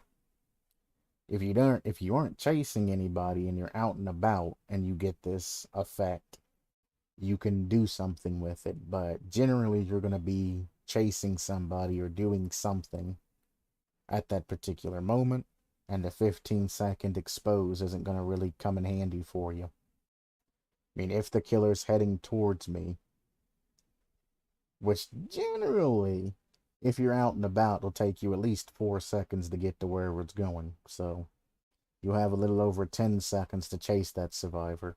Most survivors can last about 10 seconds, especially if they get exposed. As soon as you get exposed, you're going to seek safety. So the killer's going to have to find the survivor, take whatever pallet or loop that survivor's at, probably just going to drop the pallet and then try to go for the loop and all of that to waste time, but you never know. They're going to have to go through the loop, get rid of a pallet, and do all of that in less than like 10 seconds and get that hit on that particular survivor. So, I mean, I don't see the 15-second expose being very useful. Like 7 out of 10 times. And in the regression, you could just run Ruin at that rate and not lose a generator. But I definitely would nerf this effect. Because, I mean, if I personally was going to start the trial with 1 gen less to do, I want benefits to cover all of that. Like, I want that 80 seconds back. The easiest way to get that 80 seconds back would be to start all survivors injured, because it would take each one of them 16 seconds to heal back up. And if they don't have a med kit or spawn near anybody else, they're going to stay injured till they can get healed.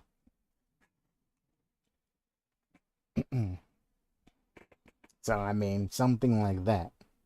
Survivors start with 1 less generator, however, they start injured. So at the beginning, each survivor has to take 16 seconds. But Q, there's an extra 16 seconds that isn't there. Well, you gotta think about travel time. At the start, you do start somewhat close to a generator, but if you have to heal first and then travel, that's 4 seconds of travel time per survivor, which gives you the last 16 seconds. See? See? And that covers the amount of time it would take for that gen to get done. Stack that with corrupt intervention, having 1 gen not happen to be done and blocking off the farthest gens, you can actually push survivors quite hard with a stacking benefit like that. And whatever survivor you find, you should, if you're running, you know, the correct killer and all of that perk, with this perk, you should be able to just get up or sneak up on them, get a quick down, and start off faster. And that 1 gen wouldn't affect you as much, as long as they're not all running fucking med kits or syringes or something crazy. Now, if they're all running heal perks, or somebody's running like Circle of Healing and puts up like a boon totem or something like that, it's probably gonna suck for you. So you might want to think about running like Hex Undying or something like that to stop that from happening. it's a waste of a perk slot in this situation, but you know, if it can stop somebody from healing, I mean, like Nurse's Calling would be something you could run instead of Hex Undying. So you can at least see them as they're trying to heal and intercept them that way as well. You can find the boon totem, obviously, if you use your Nurse's Calling to find the location that they're healing at. Obviously. There's another way around that. But there would be some very interesting builds built around the ability to start survivors out injured. It would give perks like Lethal Pursuer so much power. Like a disgusting amount of power to know where all 4 survivors are spawned at and what they're doing in that 10 seconds. And if you play your cards right and you're the right killer, you can literally just slay. But reducing the generator's count by 1 and only getting an extra 25% faster regression and a scream with a 15-second exposed if they're working on a generator, I don't think is worth the risk versus reward. You could easily just hang on a second.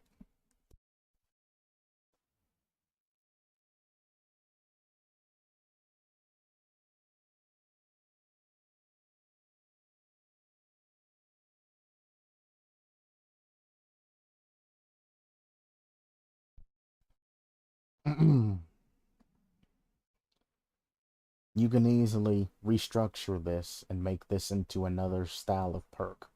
You can restructure it and make it into a Scourge Hook perk. You can restructure it, make it into a Hex.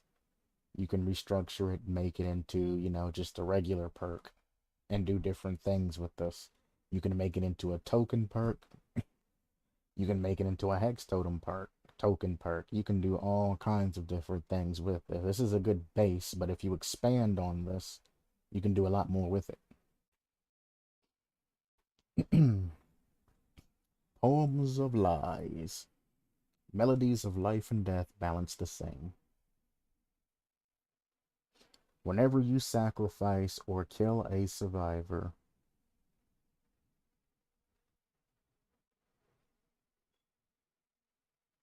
why did I forget that I was doing killer perks?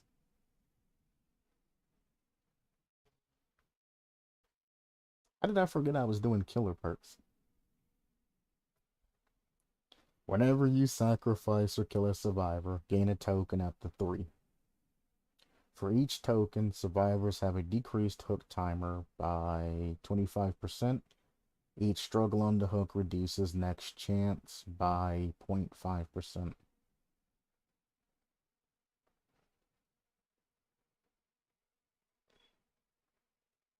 Hmm.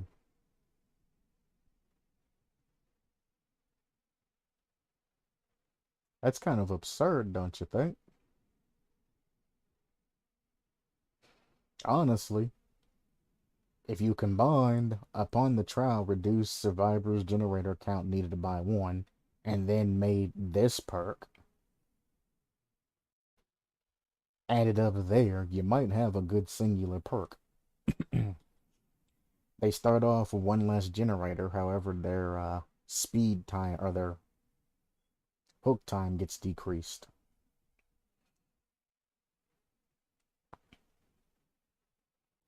That's kind of absurd.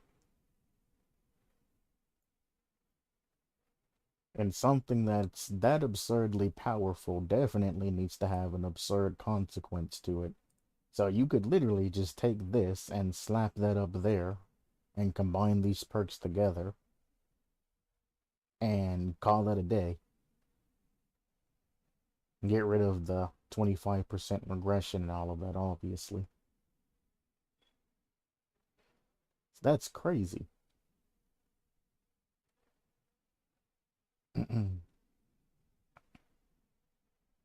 I guess I should explain why it's crazy.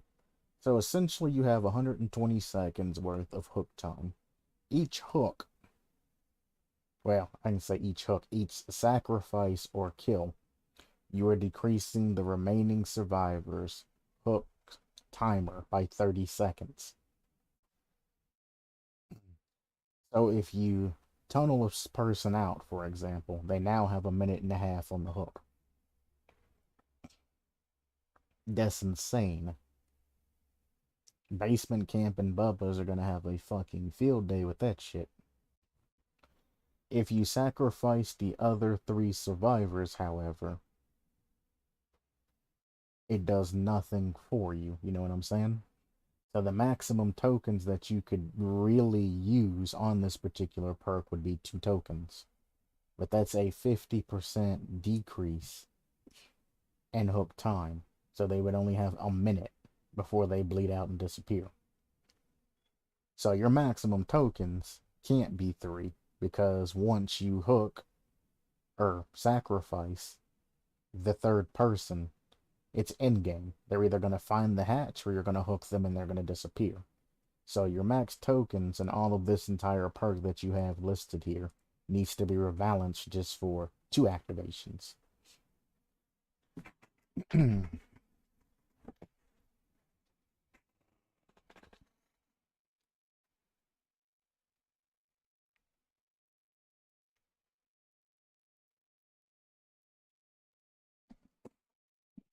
Going off the basis of only 2 activations, this would make sense to add both of these together and then to add Obsession onto the end of it, to where the Obsession isn't affected by it. Because essentially this is what you're going to do, is you're going to want to tunnel out survivors. And if you're tunneling out survivors, you're literally doing the perk Save the Best for Last, which would be your Obsession. Because you're going to want to kill and hook every other survivor, tunnel them out, get them out of the way as quick as possible. You're going to want to be that scumbag, that basement camp and Bubba, that as you hook people, you can go ahead and just let them bleed out. Anybody tries to save them, you can get multiple activations. If you get a snowball effect, that's 2 people dead, and the next person you hook literally has lost a whole minute off of their hook timer.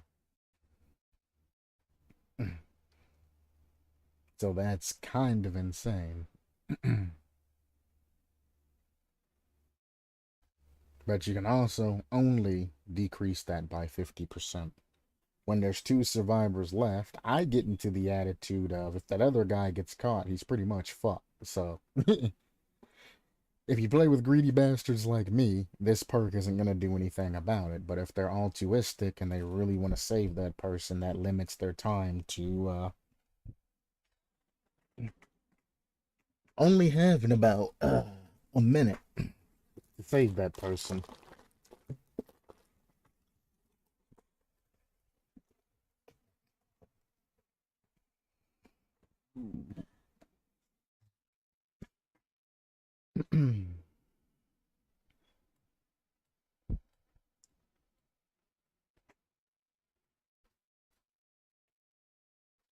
Honestly, upon ending the trial, reduce survivors' gen count needed by 1 to 4,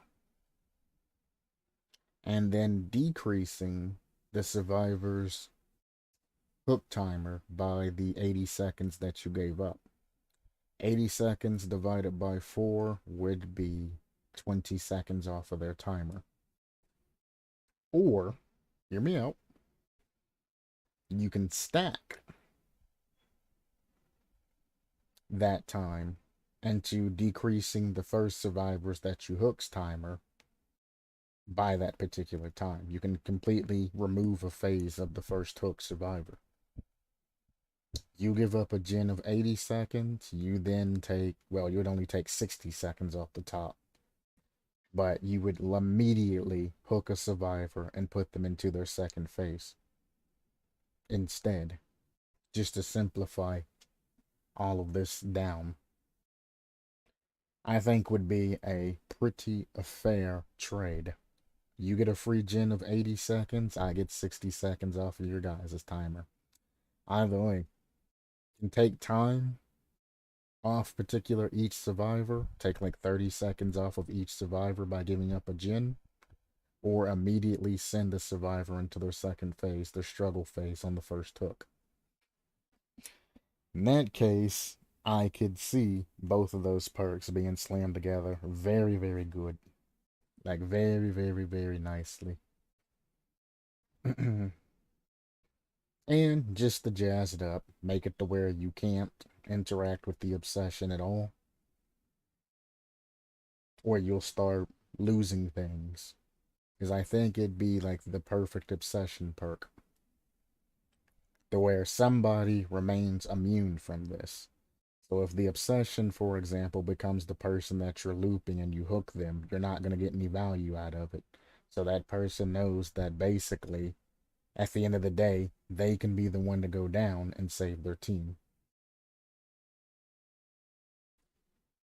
But I think that would be very high tier perk if you can just camp a survivor out at the start. Not face camp, but camp a survivor out and keep them from saving that survivor, or vice versa. Hook them near a survivor, put them in their second phase, walk away, let them save that survivor, come back, and then mori them and get them out of the game even quicker than that minute if they go for an immediate unhook or something like that. You could possibly be down to 3 survivors before any of the gens get done if you're slick at what you do and you're quick about it. That's insane. And it's all based on your skill. If you get looped a long amount of time and you end up losing that time, it wouldn't matter if you hook somebody and put them into the second phase. Because if you're a bad looper and a bad chaser, they're just going to evade you. So it is kind of a risk versus reward thing, too. I don't know. I'm not going to think too much harder about it. Like I said, I'm spitballing. I haven't done any calculations or anything like that, or any balancing with any of the other game's perks, etc., etc. I'm just trying to expire. Not expire, inspire. Jesus. I'm trying to inspire new ideas. No, not Jesus. Don't take me. Don't take me. Anyway,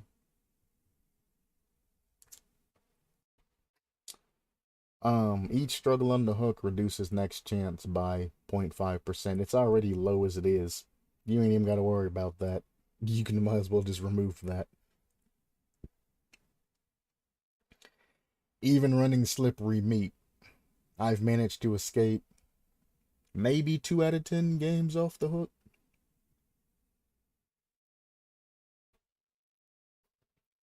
Then body numbness. You feel so dull without the one you love. I don't know if that would be body numbness though, but sure. Whenever you injure whenever you injure a survivor, body numbness activates. The survivor who stuns you will notify you whenever they interact with a gen, vault, player, and or totem cleanse for 2.5 seconds. The survivor can also see you whenever you interact with someone, hit a gen, pallet, or wall vault. This persists on one survivor at a time for 60 seconds before deactivating until next use.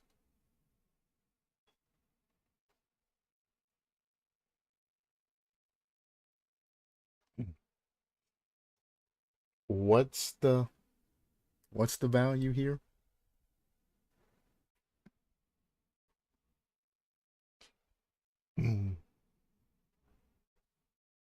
So whenever you injure any particular survivor, the perk activates.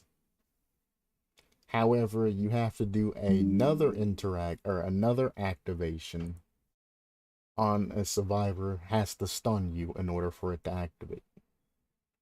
So you have to injure a survivor and then get stunned after injuring a survivor.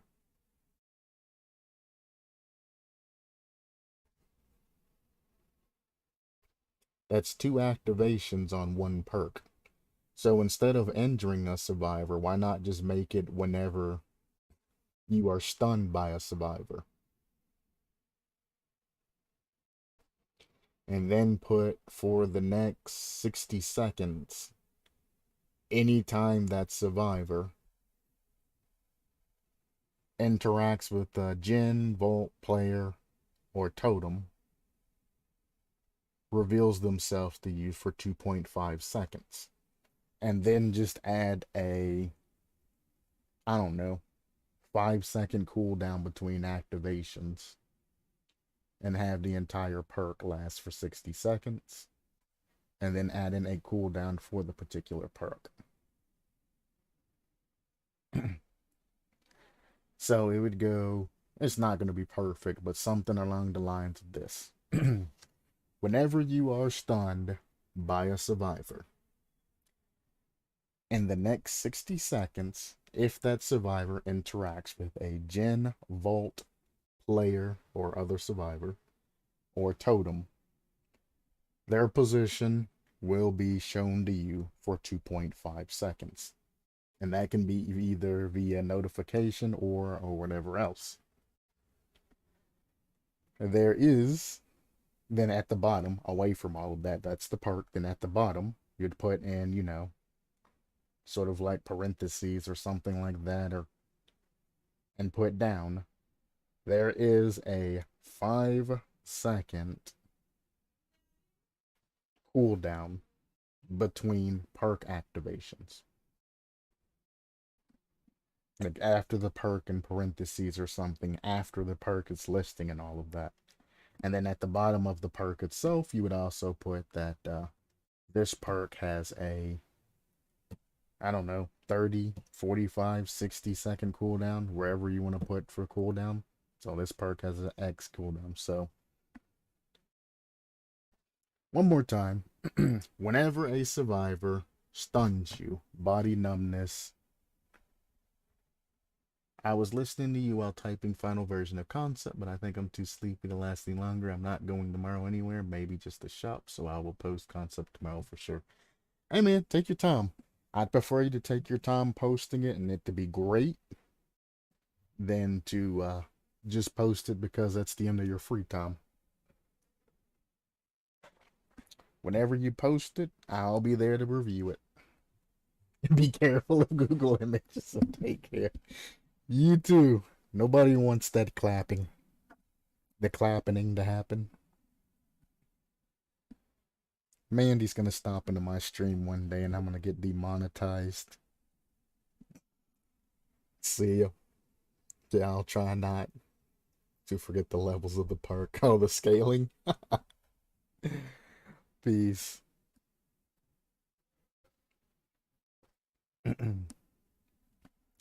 So run through one more time. Whenever a survivor stuns you, body numbness activates. During the next 60 seconds, if a survivor interacts with Jinn, Volts, and player or other survivor, obviously, or totem, their location is shown to you via X, being, you know, aura, killer instinct, whatever, for 2.5 seconds. This perk has a 60-second, well, I mean, it already says 60-second. This perk has a cooldown of X, whatever you decide to set the cooldown to, and then in parentheses, you want to list the other relevant information, that there is a 5-second cooldown between activations. So you're not getting, you know, a player that stuns you, that runs. Touches a Jinn, you'll get an activation there to keep it from regressing. Bolts a window, you'll get another activation. Hops through the window again, gives you another activation. And then you just keep getting activations of a survivor, like vaulting a pallet back and forth or something like that. There's a distance or a gap between activations. Not only does this make this a lot less laggy in the whole run of it, it also gives you, you know, that survivor 5 seconds of come up with a plan in between activations. And then obviously put a cooldown on the entire thing. Add-on for the restrict. Well, as I always say, add-ons are always subject to change. And one thing that I would actually like to see being done more with add-ons, I'm not saying it's this particular concept, but instead of people saying, you know, special ability, special ability, special ability, special ability, passive ability, this and that and another, I went over some guy's concept that had like 6 or 8 different special abilities. And I'm like, at that point, you don't even have buttons left to map. Why not use your add-ons to give that extra power to your killer? For example, some of the things that I talked about, like having the the other survivor that goes around scaring people, turning them into a lure that can go around the corner and act like the killer and like swing and then disappear at a survivor to try and scare them. Or the tear radius lure, or something like that. You can change the states of what your killers can do via add-ons. Your base killer is something that if I run your killer at all times, you know, without add-ons, without anything, should be a basic killer that can do, you know, every basic thing that another killer does. Then with add-ons and all of that, that should increase the effectiveness or at least change up how the killers gets played. Or you can play a specific playstyle via add-ons and perks and all of that. Now, perk-wise, reducing the number of generator counts by 1 and making gens regress faster and making survivors screen and suffer a 15-second expose and all of that is not indicative to your killer at all. Because you're either going to be mouse 1 killing it with the 4.8 meters per second, which I still kind of had a problem with, because there isn't anything that warrants the increased speed.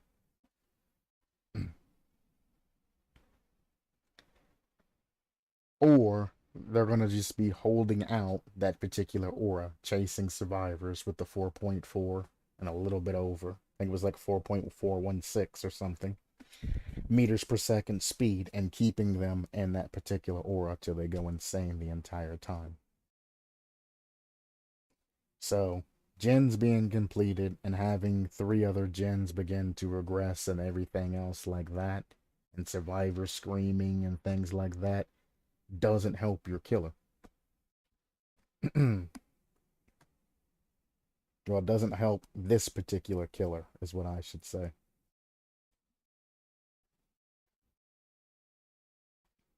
And I'll go over that later on. Whenever you sacrifice a killer survivor, gain a token, and they decrease the hook timer and all of that. Now, your killer driving a survivor insane, which I've also noticed that when a survivor gets hooked, it says nothing about that insane status effect going away. It states that it drops when another survivor's nearby and all of that, but it never says once they're hooked, it goes away. It just kind of decreases passively.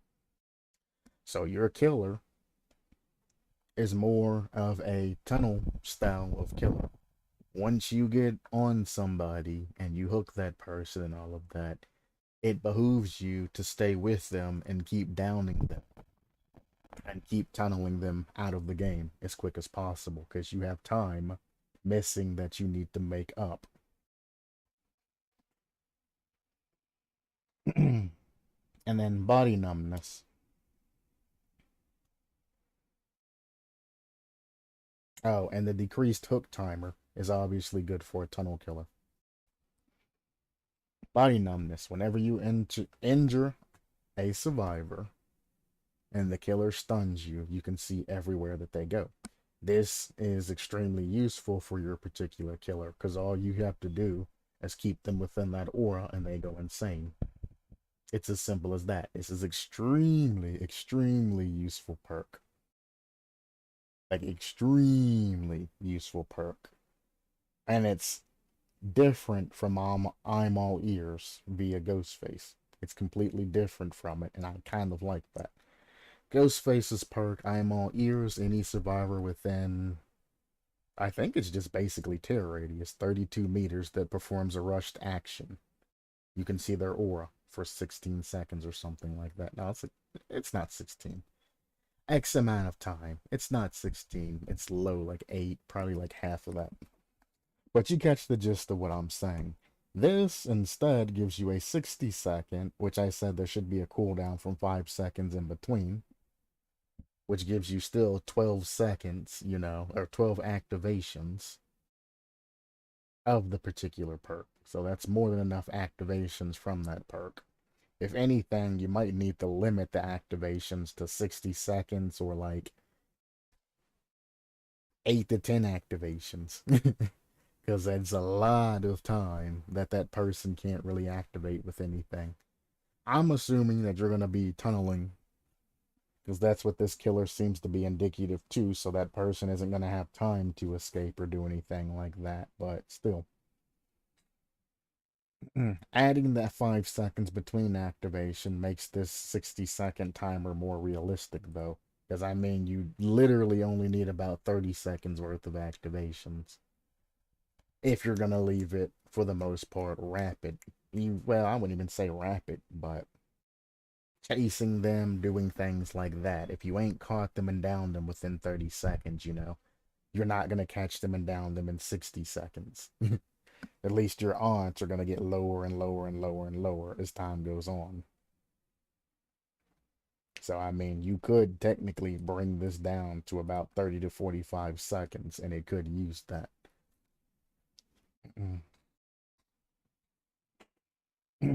Now, back to the top. This particular killer, with the 4.8 meters per second, again, that is good for tunneling and mouse one killing and things like that. That's what that's mostly indicative to.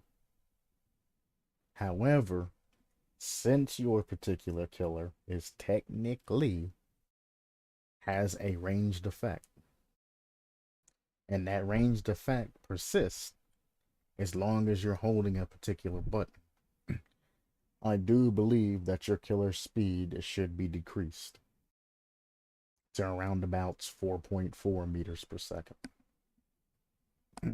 And when you're holding your particular power up, possibly even decreasing it to like 4.2, to where you can still catch survivors on straightaways or in loops and things like that. However, you're not just going to be deadlocked with them. Now, that can be rebalanced, and your killer power and all of that can be rebalanced to, take less time to activate or something like that if need be. And it'll probably be rebalanced via public test beta. But I mean, if the power persists as long as you're holding a button down, you can literally just always have that ring out and play the game as a 4.4 meters per second killer. It would be different if it was like Doctor's Effect, where you could blast something out and get, something done and then speed back up and chase. Or if you were just leaving circles on the ground and able to walk away from the circles and any survivor being inside of it does something. Or even if you could launch the circle and then the circle has a huge radius that, at first, of whatever the radius is, because I still don't know what the radius of the circle is, and then as time goes by, it slowly shrinks back into you and disappears. I could see you having, a 4.6 or something like that with a different power, doing something. But for you to be able to just hold the button and have that circle out indefinitely and just run around like a 4.4 meters per second killer, I can't deem it necessary to give you 4.8, because at the end of the day, if they start to escape you, you put the circle away and then you zoom with the enhanced speed to catch them again. And then, like I said, you don't even really need the circle. You literally can just run over and just mouse one every single one of these survivors into the dirt and call it a day. Now, as we always go over, one of the three things that you need the map pressure, gen pressure, or chase pressure. Map pressure, this killer fails. Map pressure. There's nothing available that would make this particular killer get or put any type of pressure alongside the map. There's no traps, there's no anything like that as it's now implemented, which is fine. Gen pressure. Again, there's not really any gen pressure. As long as the killer's not around you, you don't have any issues. You can do gens. There's no teleportation, there's no anything like that. There is no quick movement around the map except for the killer's enhanced speed. Chase pressure, this killer is an S++. One of the best that it has in chase pressure as it's implemented currently, because once you get caught by that killer, good luck escaping him. It is going to be hard as hell with the perks that are designed, plus that ring that goes through walls that he can hit you with and things like that. It's going to be hell on earth trying to get away from that killer. I don't even have to aim at you. All I have to do is just walk and hold a button. Oh, you're definitely going to hate this one, bro.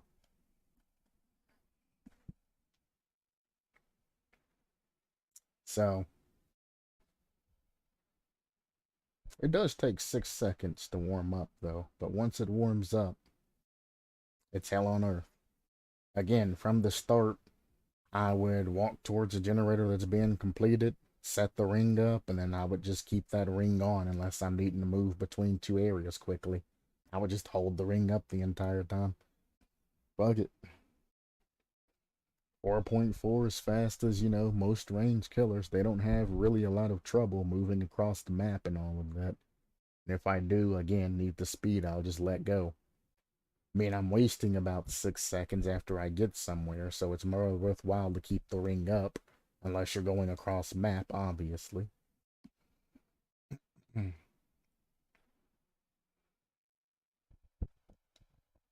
But yeah, S++ in chases, because, well, you're not going to escape this killer unless you have jukes for days or balls of steel. If you go around the corner and then crouch and the killer runs by you and all of that and loses you, you're going to have a sharp mind, good deception perks, things like that, and just some heavy ass fucking balls of fucking brass in order to play against this particular killer effectively and juke them.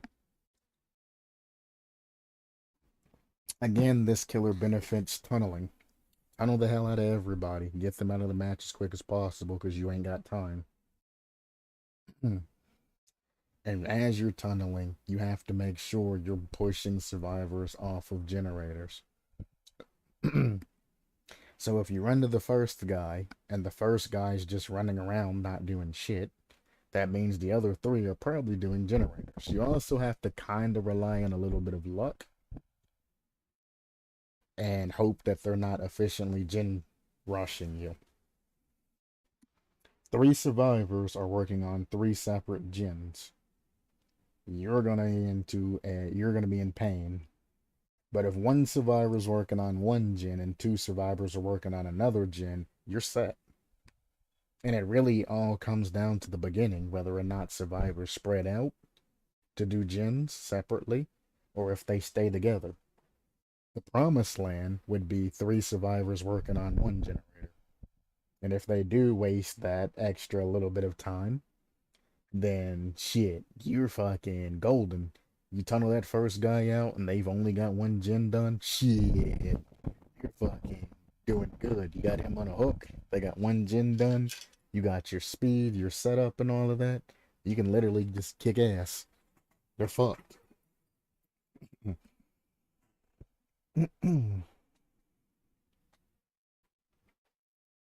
But that's an ideal situation. All 3 being on the same generator and you finding one of them. Generally, you'll either see 2 gens getting done because the behavior devs are smart. They make it to where two people spawn together at the beginning of the match to try and give the killer a chance. I've long since seen through that, and now I don't stay with the person I spawn with. I go to a completely separate generator away from them so we can get progress done. And a lot of people advocate, especially professional websites and all of that, advocate stay together with your friends, stay together with your teammates. That's how you play Dead by Daylight. You should run together as a team. Even YouTubers and all of that that work on the play the game and all of that, they'll stop and work with another survivor on a gen instead of finding their own generators and all of that. You lose to two people on a generator, you're losing 4 seconds. 4 seconds may not be like much, but now after the generator gets complete, both of you have travel time to another generator. When, if you just factor in the same travel time to one of you that goes to another generator and completes that, whereas, everybody has the same travel time and goes to 3 separate generators, you end up having a huge amount of time saved. And I've done the math on live stream and all of that. It ended up being like a significant amount, like minutes worth, like huge amount of fucking time saved if everybody splits up. And if you're with a survive with friends, if the three split up the separate generators, then you all meet in the middle at the end to knock out the last generator while one runs the killer. You can get that shit done perfectly, like flawlessly. And there's nothing the killer can do but sit there and cry. But that is my wrap up of this particular killer. As I named the episode and all of that via my YouTube channel, I am going to talk about other things. I am currently doing, I might as well say no commentary. No commentary. I am gameplay through Eratus, Lord of the Dead, and it is the Wrath of the Necromancer DLC. It is being ran live on Twitch and live stream through YouTube, but you can always watch the archive on YouTube. Twitch, I have it set to archive everything, but I don't know how long things stay archived on Twitch. I don't know. So, if you do want to watch any of my content or anything like that, I would definitely recommend watching YouTube side.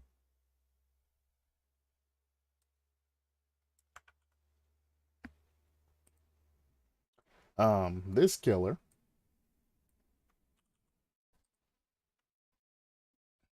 I would say, was very well done, as I stated multiple times during the review. Very well done. Like I said, the only thing I could really add in is a couple of things that might have been overlooked or anything like that. Some things possibly wasn't explained all the way. But I mean, just very, very minor things. There wasn't anything major to where like I usually am, and I'm like, bro, I'm not even gonna do this because it's that bad. No, there's nothing. There's nothing bad about this particular, or at least there's nothing bad that stands out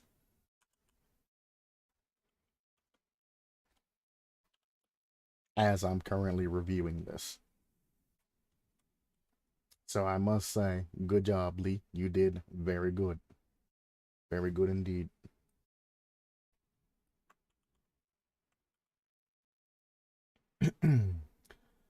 um, sad as I have to say it, I might be just permanently ending the alternative killers. Because there has not been anything worthwhile to add to the alternative killers list for a long, long time. There are some that would make a good alternative killer, but they never put any details or effort into their work. So, I mean, if you've seen the previous ones that I've done, which I haven't went back and looked at my old work, I've been mildly impressed by what I've seen, and a lot of work's been going into it, so I added them to the series and started it. But I guess I should talk about it. I would like the alternative killer system is a plan that I hope behavior adapts to incorporate the Dead by Daylight creation forms killers into a small pack at which you can have tokens and all of that that you can use. Once you get to Prestige 3 in any of your, killers and or survivors, there's nothing to look forward to. So if they just slotted in all of these myriad of designers, or, well, non-licensed, obviously, killers that have been designed and added into the actual game, the form, if they pulled from that, made, very low quality killers and all of that, just something that you can try, a test that you could play. It could be on public test beta only, just to give you more things that you can try while, going through the beta and all of that. So if you don't particularly like the new killer that they're coming out with, you can try any of the other myriad of killer ideas. Essentially like what a Steam Workshop would be for Dead by Daylight,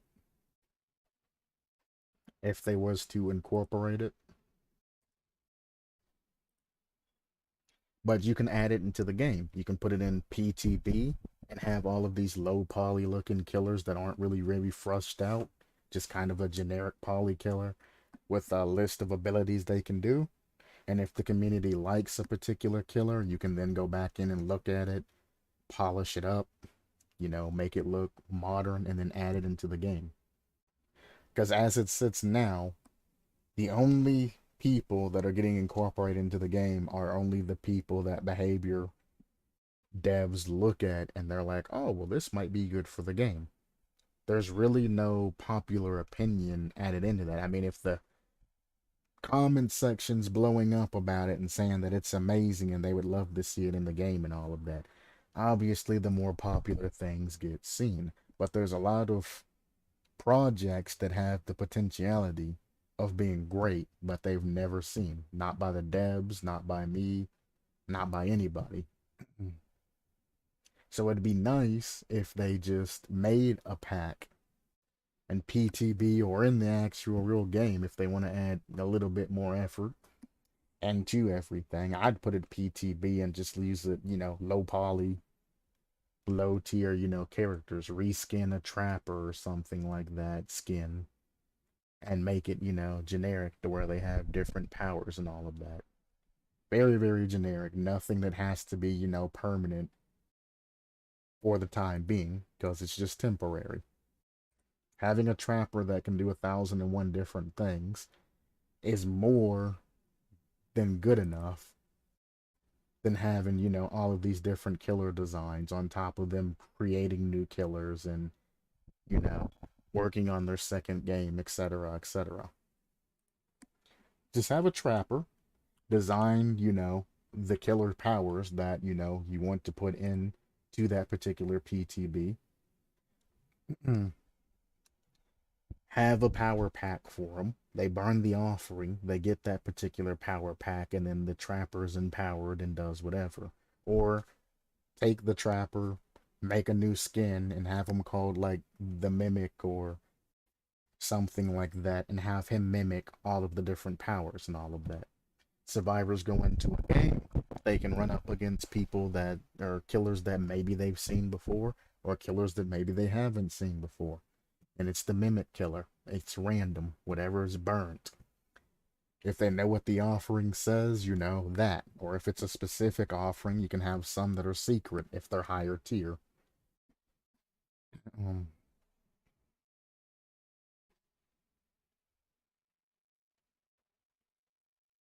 But anyway, that's what the alternative project hopes to create out of all of that, is to make it where we can get all, well, not all, but the good creations from the creation forum, posted into the PTB or real game as part of an extra modes pack, and people can play them and say whether or not, this creation's doo-doo or this creation's great, please add it into the game. I would recommend PTB first, and then from the PTB, whichever ones that people like, add them slowly into an extra modes pack or an alternative killers pack in the main game, and just sell the entire pack of like the mimics pack or whatever the hell you want to do it, all for like X amount of money, and just have extra killers thrown into it every once in a while. So you can make a profit off of it. Then I would create a subcategory on the particular Dead by Daylight webpage and say, submit your creations here.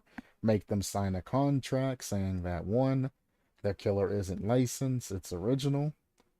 2, they'll uphold a specific standard or as X, Y, and Z. And 3, by posting in this forum, you agree for us to use your work in our game. And then you'll probably have a lot of things, and all the ones that aren't too up to a specific standard, give them a couple warnings and then ban them from being able to go into that forum anymore. They don't have, the seriousness and the time that it takes to actually design a creation that's worthwhile, that can be edited by behavior and put into it. Ban them from being able to post on that page. Sure, they can browse, but keep them from posting there. Give them, a month ban or something like that. And if they post another shitter after a month of looking at everybody else's, things, 6 months.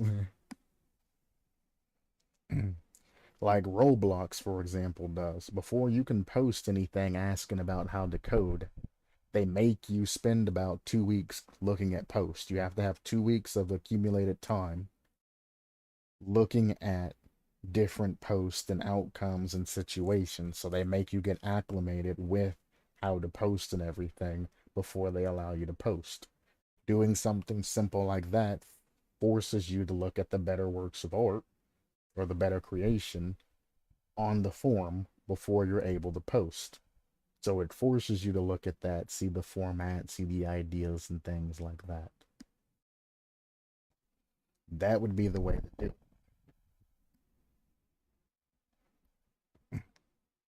But I mean, it is, at the end of the day, an indie game.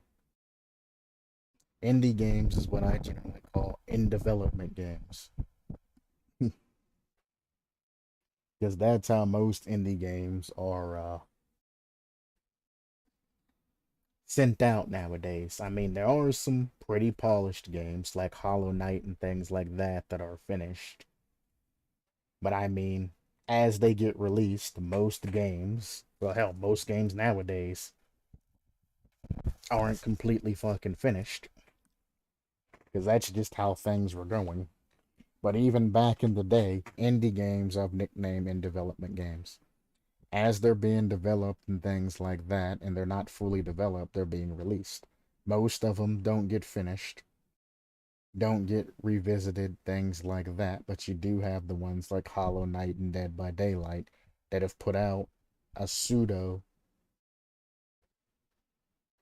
good project, and they've been expanding upon it over the years. New games nowadays, they release a shit version because the population pushes them to be work faster than they can. They release it and then they go back in and fix the fuck ups and bugs and all of that after it's released. Then they later on release DLC for it, but the product is, for better or worse, in its more finished state. Indie games, when they originally pushed out, they aren't anywhere near fully developed when they get pushed out. You get a demo of the particular game. Then later on down the road, you'll get a pseudo full release. And then from that, they'll start adding more items and more things into the particular game. Then they'll try to reach a finished state, and then they end up doing DLC. And then for the most part, if the game lasts that long, they generally abandon the game and just leave it as is. Maybe 2 years later, add in something new if they need money for a money grab, like have a money grab DLC that's kind of added in that the people have been looking forward to. Something like that.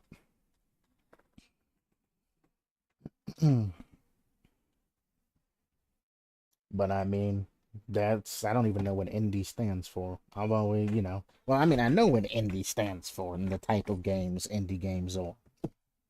But I've just always nicknamed them in development games. I don't know what indie stands for, but I know what indie games are, if that makes sense. If it stands for in development, then that's just a kooky thing that has went together, and that's how it made sense in my mind. But I've nicknamed that for since forever. Anything called an indie game,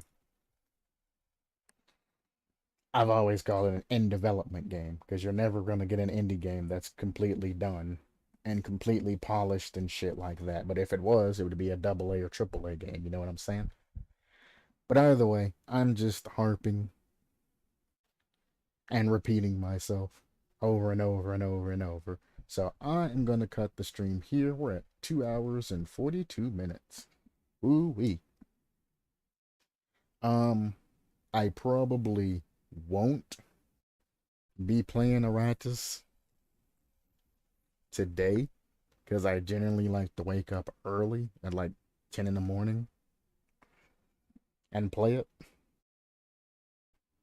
But today, cooking, audio problems, etc., have prohibited me from doing everything and keeping a sound schedule. So even if I do even decide to get back on, it'll probably be just me yelling at Rocket League. So I pre-apologize. 180 drop frames. Let's go. But either way, I'm off for the day. Or at least for now. Probably for the day. But who knows? Off for now. As always, supplement your lifestyle. And I will see you next time. Peace.